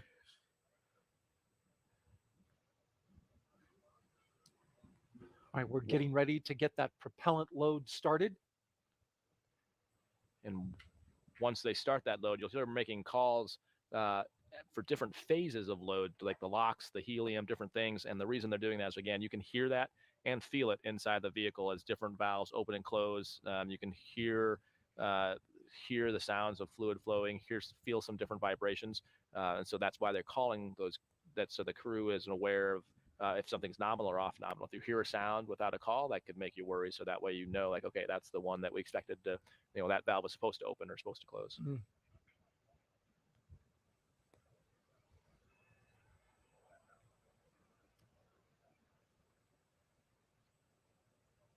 Propellant load has started. Okay, and there we have the call that propellant load has begun. A big milestone as we count down to liftoff. Now T-minus 34 minutes and counting. Today we'll begin the next 6-month rotation mission to the International Space Station. The launch escape system is armed, which happened just before we began the loading the propellant onto Falcon 9. Meanwhile, the Dragon capsule was loaded with its propellants about a week and a half ago, just a few miles down the road at a facility SpaceX calls Dragonland. In order to fly, Dragon needs a fuel and an oxidizer. For the fuel, SpaceX uses monomethyl hydrazine, or MMH, and nitrogen tetroxide, or NTO, for oxidizer. And together, these propellants feed those Draco engines that maneuver Dragon on orbit, as well as the 8 Super Draco engines that would power the launch escape system in an abort scenario. And again, now that the fueling for Falcon 9 has started, that means the 8 Super Draco engines inside Crew Dragon are ready, if needed, to launch the capsule away from the Falcon 9 rocket in an instant should there be any kind of emergency associated with the rocket or the pad. Of course, NASA and SpaceX trains extensively for exactly that type of contingency. So now let's head over to SpaceX commentator Kate Tice at SpaceX headquarters in Hawthorne for an operations update. Kate. Thanks, Daryl. Yeah, exactly right. We're continuing to count down the final minutes. Everything's still looking good for Falcon 9 and Dragon, with the teams reporting no major issues at this time. Now, with the launch escape system armed and Falcon 9 propellant loading underway, we are heading for an on-time launch just under 33 minutes from now. As we saw earlier, or rather heard, Falcon 9 propellant load began at T-minus 35 minutes. Daryl did a great job of explaining the propellants on Dragon. Let's talk a little bit about the propellants on Falcon 9. Slightly different. The first and second stages of Falcon 9 are each loaded with 2 liquid propellants. One is fuel, loaded into a tank at the bottom of the stage. The other, an oxidizer, loaded into a tank at the top of the stage. The fuel that we use to power the Merlin engines is a refined kerosene, referred to as RP1 or rocket propellant 1. The oxidizer loaded on each stage is a densified liquid oxygen, or LOX. Densified meaning that it's kept much colder than typical for launch vehicles. Therefore, it takes up less volume, which allows for us to put more of that oxidizer into the first and second stages. To ignite the fuel and the oxidizer in the Merlin rocket engine, we use the ignition fluids of triethyl aluminum and triethyl boron, also called TTEB. Now, when TTEB comes into contact with oxygen, it burns, giving off a green-colored flame. Once we have the flame going, we add a little bit of that kerosene fuel into the Merlin chamber, and the engine ramps up to full power. Now, actually, you might see that green flash just as the second stage engine ignites following stage separation. Now, topping off helium into pressure vessels on both stages also underway. This is used to pressurize the tanks in flight as propellant is pulled out by the Merlin turbo pumps. You can think of this similar to when you're drinking out of a plastic water bottle. You have to put some air back into the bottle in order to keep it from crumpling. So that's exactly what we're doing with that helium. On board the spacecraft, the astronauts are monitoring the systems while propellants are loaded into the Falcon 9 below them. The crew's training in the simulator here at SpaceX headquarters in Hawthorne, California, actually includes playback of sounds recorded in Dragon capsules during recent flights. So even though today is the first day they're hearing it live, they are prepared for these new sounds. Now, the range continues to report no problems. Stage 1 cryo-helium loading has started. They are go to support launch. Weather also continues to look great. Currently, winds from the west-southwest at 9 miles per hour. Great conditions. We only have a 5% probability of violation for those constraints, so all in all, looking good. As I mentioned earlier, today we have an instantaneous launch time. So at this point, if we hear a hold for any reason, we'll have to stand down and target our backup launch opportunity, which is tomorrow, just under 24 hours from tonight's planned launch. Now at T-minus 30 minutes and 6 seconds, let's turn it over to Jesse and Gary for an overview of events that we'll see after liftoff. Thanks, Kate. For Crew-6, the astronauts' flight to station will take about 25 hours. Now, as we wait for that T0 mark in just under 30 minutes, the ground operations teams are doing a series of system checks to make sure that both the Dragon and the Falcon 9 are ready for launch. You're looking at a live view of our teams at the Cape as they prepare for liftoff. Now, as we wait for that launch clock to hit 0, we wanted to give you an overview of what the ascent portion of the mission is going to look like. Once we hit T0 and a successful launch occurs, we will watch Falcon 9 and Dragon lift off from historic launch pad 39A and make their ascent. At about 50 seconds into flight, Falcon 9's engines will throttle down to help pass through the period of maximum dynamic pressure on the rocket, or what we typically refer to as max Q. It's worth noting that once we hit max Q, the vehicle will be going supersonic. Now, once we are through the period of maximum dynamic pressure, we can throttle up our 9 Merlin engines again. From there, at about 2.5 minutes into flight, we have a series of 3 events that will happen in rapid succession. First is MECO, or main engine cutoff. This is where all 9 Merlin 1D engines shut off in preparation for stage separation, which is our second event. This is where the first stage detaches from the second stage, with the first stage making its way back to Earth for landing, as a second stage continues its journey with the third event, SES-1, or second stage engine start number 1, where the MVAC engine lights up and propels the second stage along with our Crew-6 astronauts into orbit. As stage 2 heads towards its targeted drop-off orbit, stage 1 will execute 2 burns in order to make its way back down to Earth. The first is the entry burn. That's where 3 of the M1D engines will reignite and then shut down again. This helps to slow the stage down in preparation for entry back into the Earth's atmosphere. While that first stage is heading back to Earth, the second stage will cut off its 1 Merlin engine that was ignited right after stage separation. Once this happens, we'll wait for a confirmation of a good orbital insertion. About 90 seconds after Dragon gets into orbit, Falcon 9 will land back on Earth. The landing burn is just a single engine burn, but it's powerful enough to bring the vehicle speed down rapidly in order to land on the drone ship at about 9.5 minutes into the mission. While Falcon 9 first stage is landing, Dragon is preparing to separate from the second stage. At about 3 minutes after the second stage gets into orbit, we should have a great view of Dragon with its 4-person crew drifting away from the second stage. Once Dragon is a short distance away, it'll begin checking out its Draco maneuvering thrusters to make sure Dragon continues to increase separation distance from that second stage. It's worth noting that these are not the Super Draco engines that would be used during an abort scenario. About 40 seconds after separation, Dragon's nose cone deploy sequence will begin. It will take roughly 4 minutes for the nose cone hooks to unlatch and open, exposing its guidance navigation controls that will help Dragon autonomously fly to the space station. And lastly, once the nose cone is deployed, the remaining Draco thrusters on the forward bulkhead will be checked. From there, over the next 25 hours, Dragon will be on its approach and rendezvous phases, undergoing a number of phasing burns as it makes its way to the station. And all of that will be coming up soon. But for now, let's check back in with Courtney in Mission Control Houston. Courtney. Thanks, Gary. The flight controllers here in Mission Control Houston are laser focused on the onboard systems of the space station, ensuring it is ready to receive Crew Dragon. They're also making sure all communication links between the station, Dragon, and the ground are working properly. The consensus to this point is that everything is proceeding right on track. The team here in Mission Control Houston, the team in Hawthorne, and the astronauts aboard the space station will monitor the autonomous docking of the Dragon spacecraft tomorrow. They'll perform a series of leak checks, then work to open the hatches on both the Dragon side and inside the station's pressurized mating adapter. We expect hatch opening to take place about an hour and a half after docking.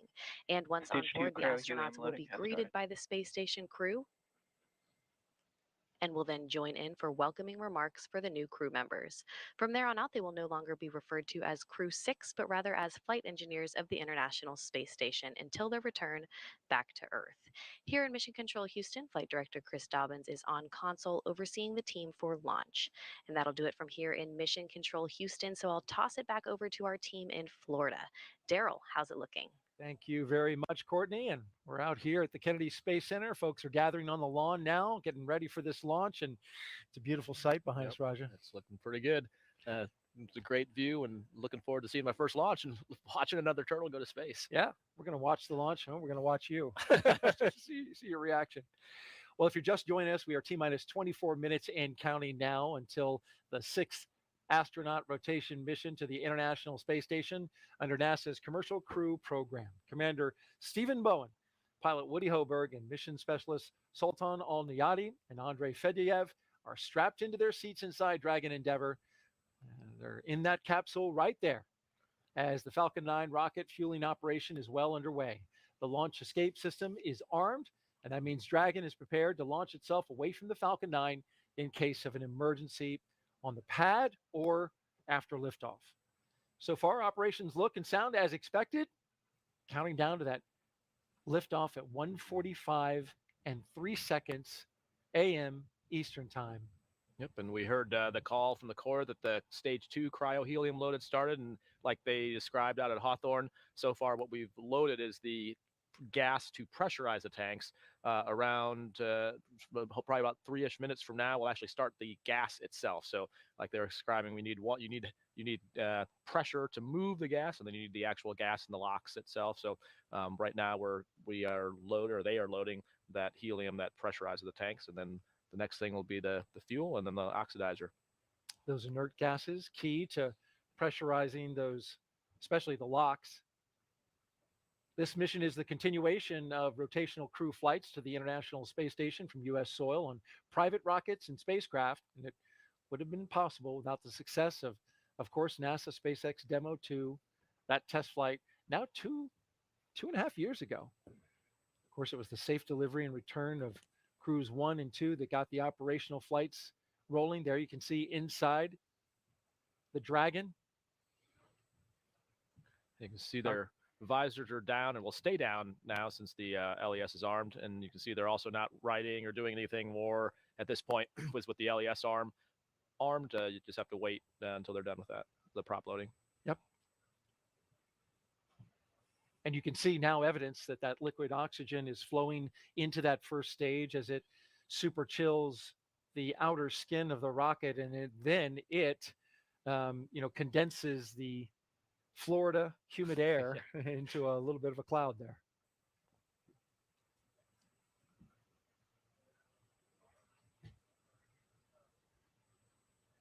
Talking about the crew inside, the commander of Crew-6 is Captain Stephen Bowen. He hails from Cohasset, Massachusetts. He's married with 3 children. He holds the title of first U.S. Navy submarine officer to be selected as a mission specialist by NASA. Captain Bowen is also a veteran of NASA space flights, including space shuttle flights on STS-126, 132, and 133. And Steve's a veteran spacewalker and just a great veteran to have around the office, and great commander to have for 3 rookies. He's just, and I think what we've learned about submarines is they're a lot like a space station. Kayla, who's also a submarine, I like to say that both things are, putting people where people aren't meant to be, and a lot of the systems and ways you have to work together are very similar. And you need good people working together in those tight quarters. Sitting next to Stephen is pilot Warren Woody Hoberg. The 37-year-old is from Pittsburgh, Pennsylvania. He studied aeronautics and astronautics from MIT before getting a doctorate in electrical engineering and computer science from the University of California, Berkeley. During grad school, Hoberg worked as an EMT with the Yosemite Search and Rescue. I've seen pictures of him on a rope scaling Half Dome. Crew-6 will be Hoberg's first flight since NASA selected him to be an astronaut in 2017. He is one sharp fellow, but also a great guy. Yeah, and also a turtle. So proud to see him going up there as yet another member of our, and super excited. Woody, like you said, just amazingly brilliant, but also just so operationally sound. His time working as basically rescuing people from ridiculous places. Right. I mean, we're not talking run of the mill like No. off a ski slope. We're talking like off of rock faces and cliffs and just some crazy stuff. And doing that and carrying someone else with you who's injured Right. is no joke. High risk rescues, and it's incredible what he's been able to accomplish before becoming an astronaut. In the role of mission specialist is astronaut Sultan Al-Niyati. Stage 2, RP1 load complete.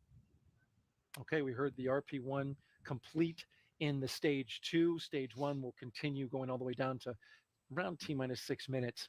Back to Sultan. He was chosen by the Mohammed bin Rashid Space Center of the United Arab Emirates to be part of expeditions 68-69. The father of 5 spent most of his life in Al Ain in Abu Dhabi. But in 2020, he traded it all in for astronaut training in Houston at NASA's Johnson Space Center. And this will be his first trip to space. Yeah, and so important to have our UAE partners with us, the first long duration UAE flight. So what a historic moment for UAE and for NASA to be working in partnership with them. Like you heard Hazad mention earlier, Sultan and him had trained together at Roscosmos, now trained together here. And it's cool to see Sultan now going up there on a U.S. commercial rocket to go to the space station. And now we just heard the call. The strong back chill has begun. And you can see the condensing of the outside air, that super chilled liquid oxygen, both chilling the rocket and, of course, the venting of that LOX going out into the air. Our next mission specialist Andrei Fedyev. It's also his first trip to space for the second mission specialist. He's a Roscosmos cosmonaut, and he will be working to monitor the spacecraft during the dynamic launch and reentry phases of flight.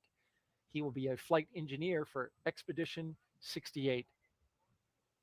And yeah, considering the partnership with cosmonauts riding on Dragons and U.S. astronauts riding on Soyuz, so great to see that continuing. And Andre, the latest cosmonaut heading up on a Dragon. And happy birthday to him. Yeah. He turns 42. What a way to celebrate. Each of these 4 crew members will be part of the Expedition 68 once they arrive at the International Space Station. At this moment, Raja, what's the crew feeling? I think it's hoping that everything continues. You've trained so long for this. You obviously don't want to get what's called go fever, when meaning you're going to ignore a problem, but you're just kind of just hoping that there's not any problems that pop up at this point. And most of it's honestly out of your control. So, you have complete trust in the team. This is where, the reason we've trained so long and trained with these actual operators, the same people who are in the loops, is if there are any issues, you can hear it in their voices. You've worked with them, you know them. Complete confidence in the JSC and MCCX, the Hawthorne teams, and just actually looking forward to actually getting to execute what you've trained so long to do. It makes sense. So much work, so much effort over the years has gone in to get to this point. You want to keep going. Yep. Yeah, and it's and I think right now just the final. My guess is what they're talking through is, so again on those displays, they're probably looking forward a few events and talking through those. And so specifically, they are probably talking through the different launch abort phases. So you'll hear once they actually lift off, you'll hear Stephen calling 1A, 1B, 2A. Those are the different launch abort stages. And what they are probably talking through right now is the timing of that, what things they're looking for on the displays, and just again sort of rehearsing as much as you can, because once it happens, it happens really quick. So you just kind of running through things over and over again. The other thing there. Start of stage 2 lock load. All right. So there's the start of the locks being loaded on stage 2. You heard the call there, so things still progressing well. And so the crew has a timeline of these events. So that's another way they can kind of QC if things are proceeding, maybe if the fuel is taking longer or slower to slow. So they're kind of comparing where they're sitting on the clock versus those calls, and gives them a sense of how things are going. Because there's no immediate direct telemetry in the Dragon capsule that tells you all the subsystems in the F9 rocket. You're relying on the timing and some cues and listening to these calls to know what's going on with the rocket itself. Once it launches, you have telemetry on the F9 engines, the status of the throttling command. So he talked about out at Hawthorne, the max Q event and the throttle down. You can see that, you can feel it. And actually, that was probably what I thought as one of the coolest things about our launch was that we could feel and hear the throttle down before we saw it in the telemetry. So for all the automation and all the coolness of electronics, I thought it was amazing and very awesome that the person could still beat the machine. How about that? But so that's kind of what since they don't have that insight to the F9 rocket, they're relying on the calls and the timing as they are sitting here now, and just making sure everything's on track. Critical communications to the astronauts so they know exactly what's going on, as Raja mentioned. If you're outside and getting ready to watch this launch, you can hear it on the radio. It'll be available on local amateur VHF radio frequency 146.940 megahertz and on the UHF radio frequency 444.925 megahertz FM mode, heard within Brevard County on the Space Coast. So the next thing you should be, as we get closer to 10 minutes, they're going to make sure the launch displays are set up. And the reason they're going to do that is because once the launch happens, you have the ability all the displays are touchscreen, so you can change them and move them, but you don't want to be doing that during launch. And so there's a check in there to make sure you have all the views you want. Generally, what I'm guessing they'll do is they'll scroll on the procedure to where they expect so they don't have to scroll while they're under G's.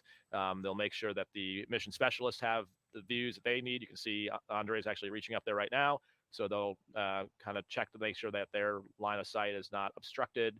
And that one more check of probably the volume control of their seats, that everyone can hear each other. Maybe give it a few clicks to account for the fact that it's going to get a little louder after launch. All right, let's get another update from SpaceX and check in with Kate Tice. Thanks, Daryl. We are T-minus 13 minutes and 47 seconds from launch. Everything's still looking good for tonight's Falcon 9 launch for Dragon Crew-6. If you've been following along, you know that Falcon 9 began propellant load at T-minus 35 minutes. Loading of the RP-1 fuel on the second stage is complete. That finished around T-minus 20 minutes. Fuel loading on the first stage continues. It's approximately 75% full and will finish around T-minus 6 minutes. Densified liquid oxygen loading is underway on both the first and second stages. They are looking about 80% full on the first stage and just under 10% on the second stage. That will wrap up at T-minus 3 minutes and T-minus 2 minutes respectively. Checkouts of the thrust vector controllers, what we call TVC wiggles, those are coming up. That's basically when we use those thrust vector controllers to slightly move each engine nozzle. That's what allows Falcon 9 to steer itself during ascent. Dragon Mission Director and team reporting no major issues at this time. Communication checkouts are complete. The crew access arm is retracted, as you can see there on your screen. It's nowhere in sight. The crew access arm, the launch escape system is armed, and the crew is strapped into their seats and ready to go to space. Final instructions to the crew will come at T-minus 10 minutes. The crew displays will be configured for launch. That setup gives the crew insight into how the launch is proceeding and provides constant updates on vehicle health. You can see the crew there on the right-hand side of your screen now, looking pretty comfortable. At T-minus 5 minutes, we'll be in terminal count, and Dragon will then transition to internal power. We'll hear continued callouts on the countdown net as we continue to get closer to liftoff. As for the range, they remain green for launch, ready to go. Weather also still looking really good. Winds down to 4 miles per hour coming from the west. Only a 5% chance of violation for the criteria. So continues to look good. I'm sure if it was daylight, it would probably be a cloudless sky for the most part there at Kennedy Space Center. So with that in mind, let's go back to Daryl at Kennedy as we continue to approach liftoff just under 11 and a half minutes from now. All right, good call outs there, Kate. Appreciate that. Some final thoughts from the commander of Crew 3 before we watch Crew 6 lift off. It's a great time to be here. You'll hear them in a few minutes when they make the 10-minute call and confirm their displays are ready. The crew will probably give a message thanking folks and just the thoughts on their mind. There's a lot of work and a lot of people that have worked a long time to get them here, and it's a pretty special moment. And when they lift off, they'll be 260 miles over southwest of New Zealand. And with that, we want to focus on the pad now as we proceed through the final stretch of the countdown. We'll turn it over to Gary and Kate at SpaceX headquarters in Hawthorne, California, to take us through launch and ascent. Thanks, Daryl. The energy is certainly starting to grow as we get closer and closer to T0. As you can see the vehicle there at pad 39A, that's Falcon 9 with the Dragon capsule positioned on top. Now we're going to go through a couple of things, including some physical changes to the pad, but you will likely hear a number of callouts after liftoff that are basically indicative of the various abort modes that Dragon passes through during flight.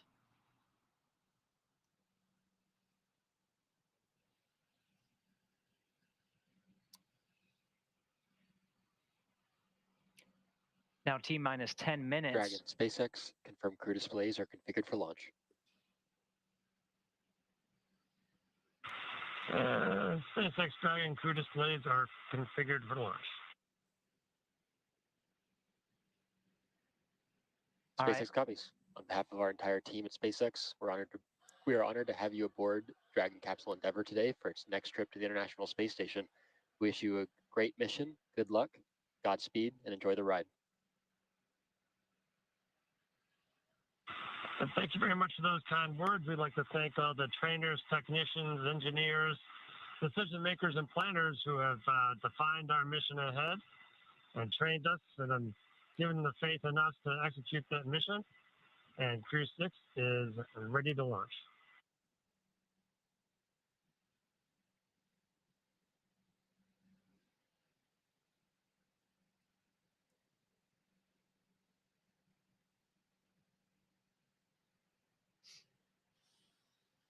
And those words coming from the crew Crew-6 inside the Dragon right now, under 9 minutes from launch. Those final instructions meaning we are in terminal count. Falcon 9 launch commit criteria is getting checked by the computers. And we're in the final stretch here, inside 10 minutes until liftoff.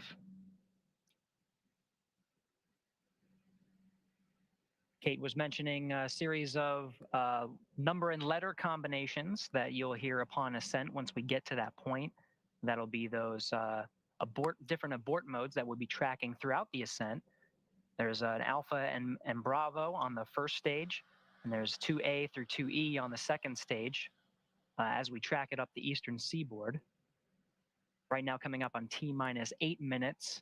The next major milestone that we'll be hearing will be about the engine chill. That's right. That's a important step of the countdown. That's basically when at T-minus 7 minutes, we will open the pre-valves of the engines to allow a little bit of the super chilled liquid oxygen into the Merlin turbopumps prior to the full flow of LOX that occurs during ignition. Now, that's important because at this point in time, all the hardware is at ambient temperature. So by opening the pre-valves and flowing a little bit of that super chilled, densified liquid oxygen helps prepare the hardware for that colder temperature when the full flow of LOX occurs. We should hear that call out in about 10 seconds.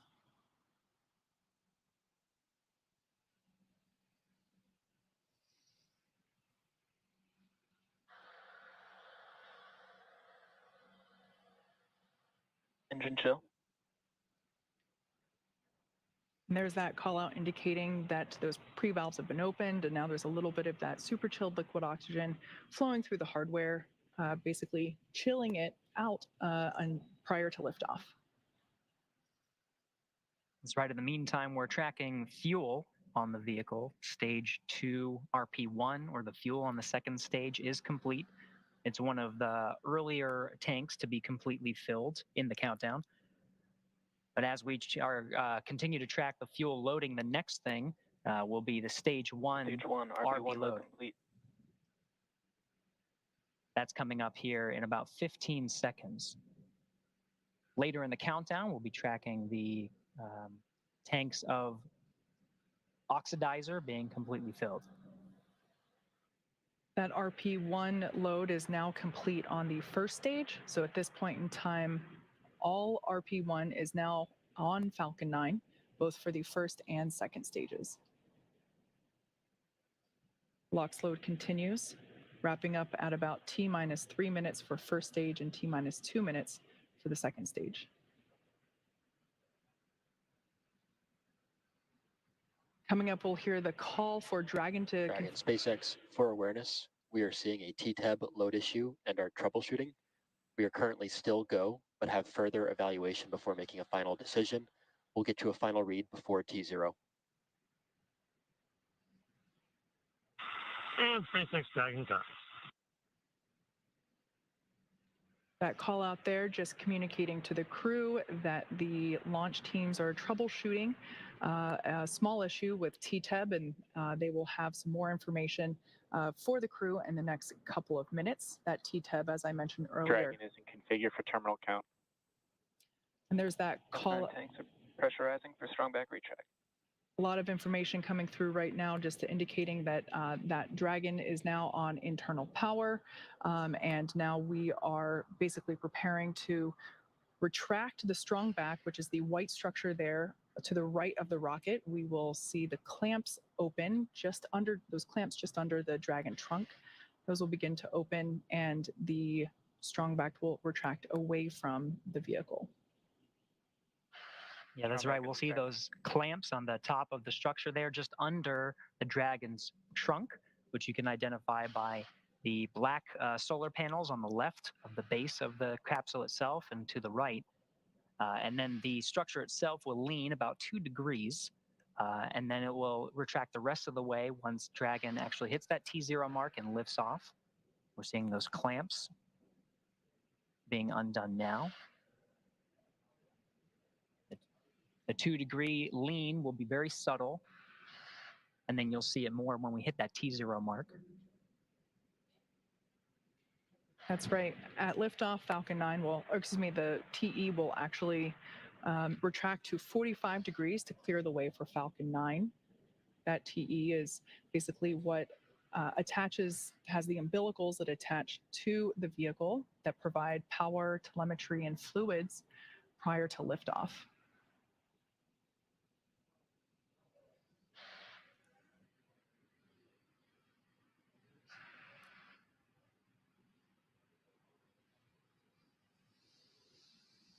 Now coming up in 10 seconds, we'll be listening for a call on stage 1 liquid oxygen load being complete.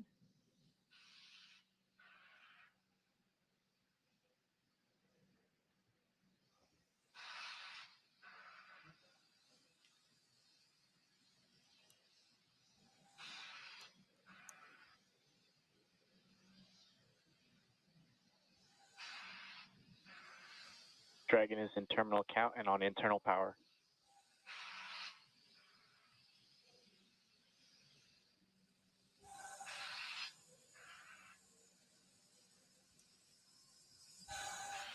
About 2 minutes, This 30 is the seconds. LD on countdown 1.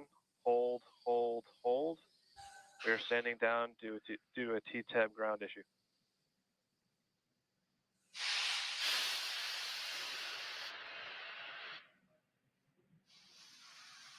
As you just heard, we have Head started.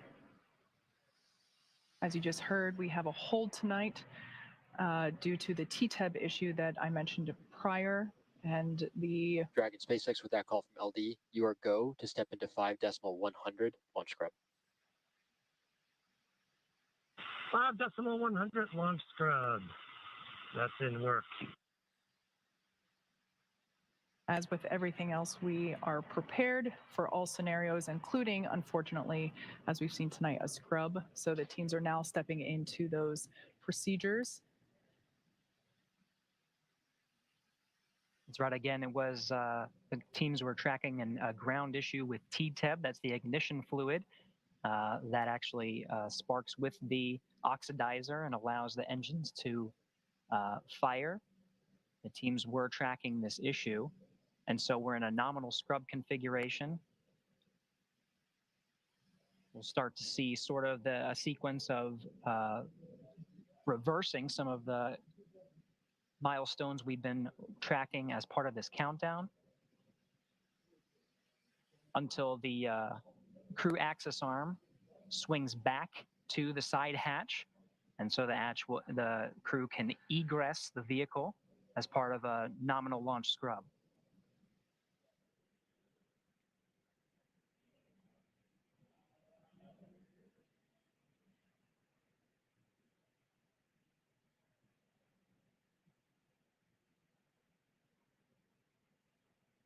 So for those of you just joining at about just under T minus 2.5 minutes, we unfortunately had a scrub due to a T-tab issue with the ground systems. So as Gary mentioned, we are in a nominal scrub configuration. There we have our procedures now being enacted to basically reverse all the progress that we made this evening, including propellant offload and bringing that crew access arm back into position and getting the astronauts out. Up until that point, everything was looking good. The ground team had reported that issue. I believe it was around T minus 5 minutes.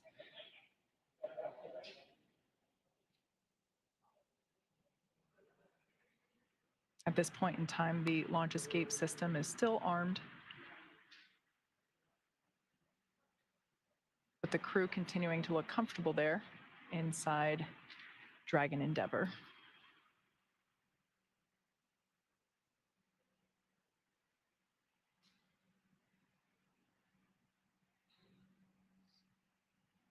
And Dragon, LD on countdown 1. At this time, our offloads are underway. Vehicle is safe and proceeding nominally with offload. Expecting about a 50-minute offload. SpaceX Dragon copies about a 50-minute offload. We'll be sitting here waiting. Thanks. So it will be a very methodical process to offload the Falcon 9 with the propellant and oxidizer. You can see some of that oxygen billowing off still. That'll be part of the sequence. They've also re-enabled auxiliary power to by umbilical to the Dragon as they work their way through the nominal scrub timeline. Again, that's a 50-minute offload. For those, again, that are joining, we are in a scrub situation just under 2 minutes and 30 seconds from launch. Teams declared a scrub due to tracking a ground issue with TTEB. This is the ignition fluid that's used for the first and second stages that ignites the oxidizer for igniting the engines themselves to lift Dragon and into space. They were tracking this issue and declared a scrub again at the 2-minute, 30-second mark. So we're going through a nominal scrub with a 50-minute fuel offload. You can see the strong back clamps have been re-enabled in this view right here. After we offload prop, we'll see the crew access arm swing back to get the crew out. In the meantime, the launch escape system, which enables the Super Dracos to fire should there be any anomaly with the Falcon 9 during the offload procedure. The crew does have the ability to perform a pad abort.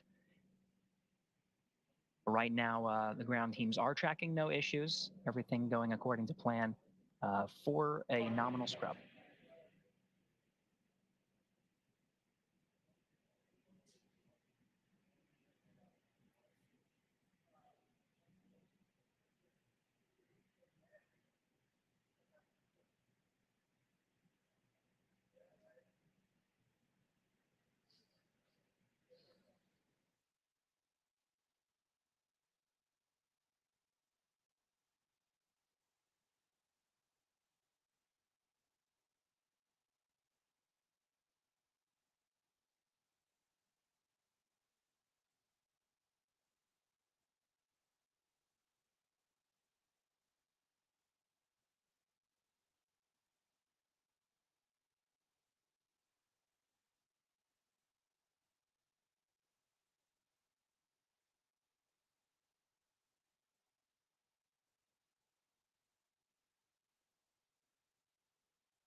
All right, for those who are just joining, as a reminder, we are in a scrub at just under 2 minutes, 30 seconds from launch. The ground teams declared a scrub as they were tracking a ground issue with the TTEB ignition fluid. And as a precaution, made a scrub for today's launch as we were counting down to T0. Now we're working our way through nominal scrub procedures, which include offloading the fuel and oxidizer that are loaded on the Falcon 9 right now.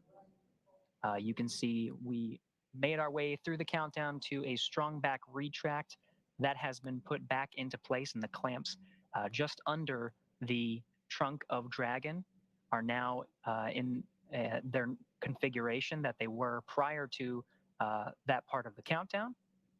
And Kate, we're making our way through offloading that Falcon 9. That's right. In total, that prop offload is expected to take 50 minutes, 50. So unfortunately, at this point in time, there's not a whole lot that the crew there can do except patiently wait. I could imagine that they might be a little sad as of because otherwise they would be in space at this point, effectively. But right now, as you can see, they are just sitting back and relaxing as the Falcon 9 teams on the ground continue to keep them updated. As Gary said, this is a nominal scrub procedure or configuration. We have procedures listing out every step of this. So right now we are basically unfueling Falcon 9 from both the first and second stages, as Falcon 9 was nearly fully loaded at the time of the scrub. So as this continues, we will see some puffs of white clouds like you just saw there live as that detanking effectively is underway. We will also see the crew access arm go back into the service position. That will enable the basically the pad team to re-enter the pad, go back up, and help the 4 astronauts that are currently there in the capsule basically unbuckle and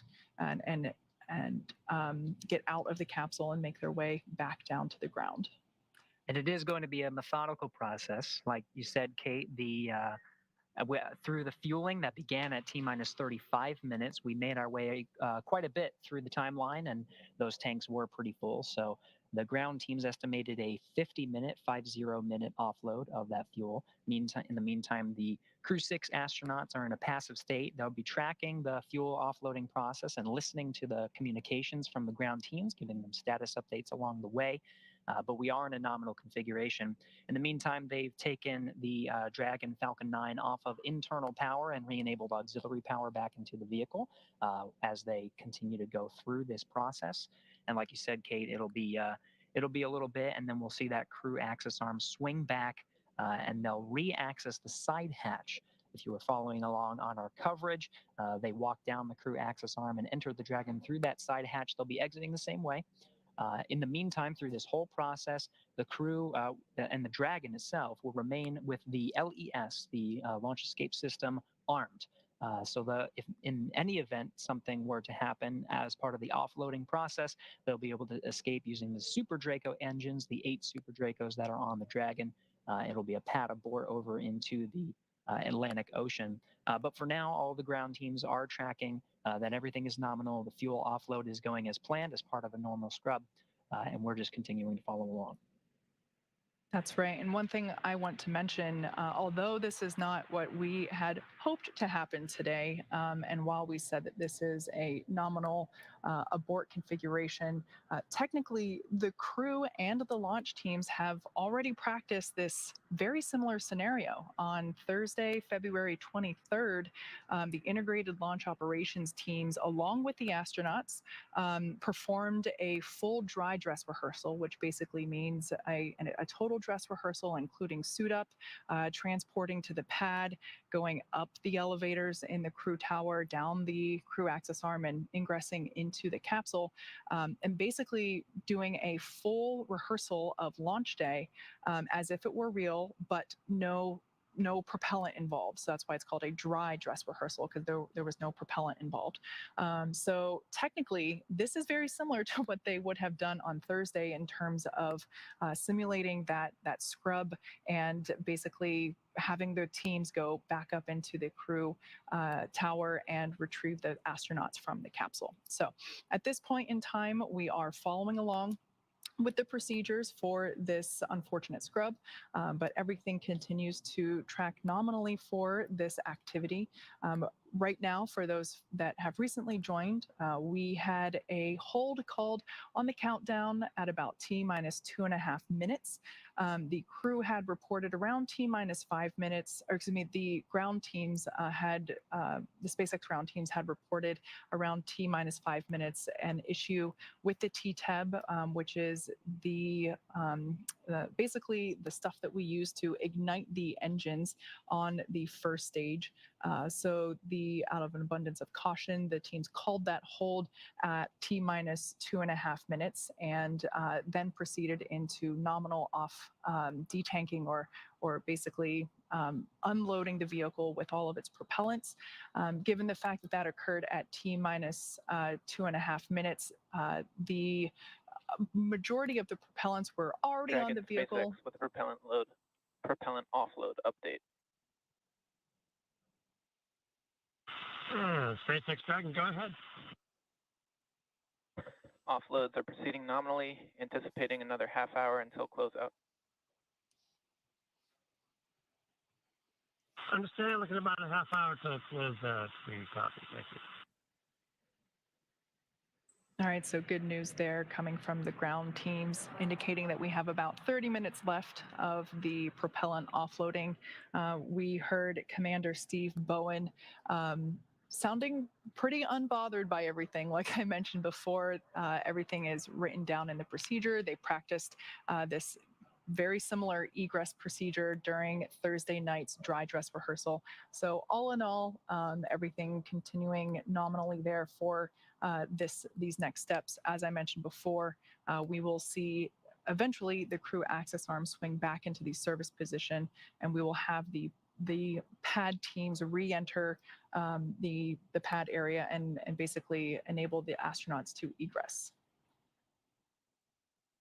I also mentioned earlier that our backup launch opportunity is about the same time tomorrow, roughly 24 hours after our initial T0.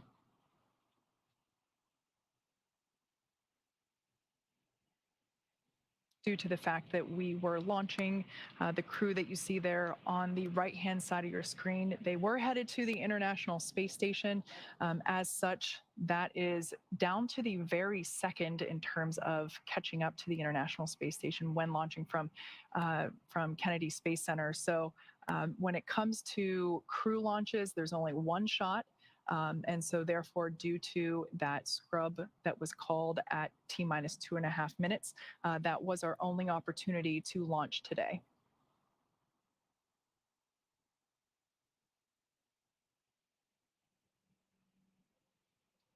That's right, Kate. And as you mentioned, that scrub would be 24 hours. So we'll get to do this all over again. You mentioned the dry dress rehearsal. With a nominal offload of the fuel for this particular scrub, this is almost like a wet dress rehearsal, just taking it one step further. As you mentioned, for the dry dress, they did everything that we saw today, driving out to the pad, going up the elevators, and making their way into the vehicle, buckling up, the seats rotated, and they made their way far into the countdown, but before they started fueling the vehicle. Now, they fueled the vehicle prior to launch, and again, we're following a scrub that occurred at about 2 minutes and 30 seconds prior to the T0 time, due to tracking a ground issue with the T-TEB ignition fluid that's used on the engines to ignite them and fire the crew into orbit and eventually catching up with the International Space Station. But as they were continuing to look at this issue, decided to declare a scrub for today. That scrub is, again, a nominal scrub, so we'll be going through the scrub procedures, which include the detanking. They seem to be going a little faster than originally predicted. They called out to the crew about 50 minutes. Now we're inside 30 minutes from detanking the Falcon 9. That means the RP1 refined kerosene and the liquid oxygen, that's the densified liquid oxygen that's on board, is being brought back into the lines that fuel them. So we'll be emptying those tanks. You can still see some of the oxygen, some of the gaseous oxygen billowing off the Falcon 9 rocket itself. So there is a little bit of fuel in there. You're seeing some of the puffs that are part of the detanking process. In the meantime, just a reminder that that launch escape system is armed through the whole thing just to keep the crew safe. But you see, for the crew themselves, it's a very passive experience to launch scrub. All of these commands being issued by the teams on the ground. They'll continue to wait until and get status updates from the ground teams. Right now, they are connected by umbilical. We did hear that as part of the normal countdown, the Falcon 9 transferred to internal power, but they re-enabled auxiliary power back into the vehicle. So through the detanking process, we're getting power from the ground and not relying on the batteries inside the vehicles, so we can continue to work through this process. Again, Steve Bowen, Woody Hoberg, Sultan Al-Niyati, and Andrei Fedyaev on board Crew Dragon Endeavour now, passively waiting for the scrub process, detaking fuel first. This is going to be one of the lengthier processes before the crew access arm swings back and allows the crew to egress or exit the Dragon vehicle and get back on the ground. We'll do the same thing again in about 24 hours. Witnessing the same series of events, suiting up in the suit room before going down and making their way over to the pad via Tesla until they make their way up the launch tower, the elevators over there, and make their way back into the same vehicle.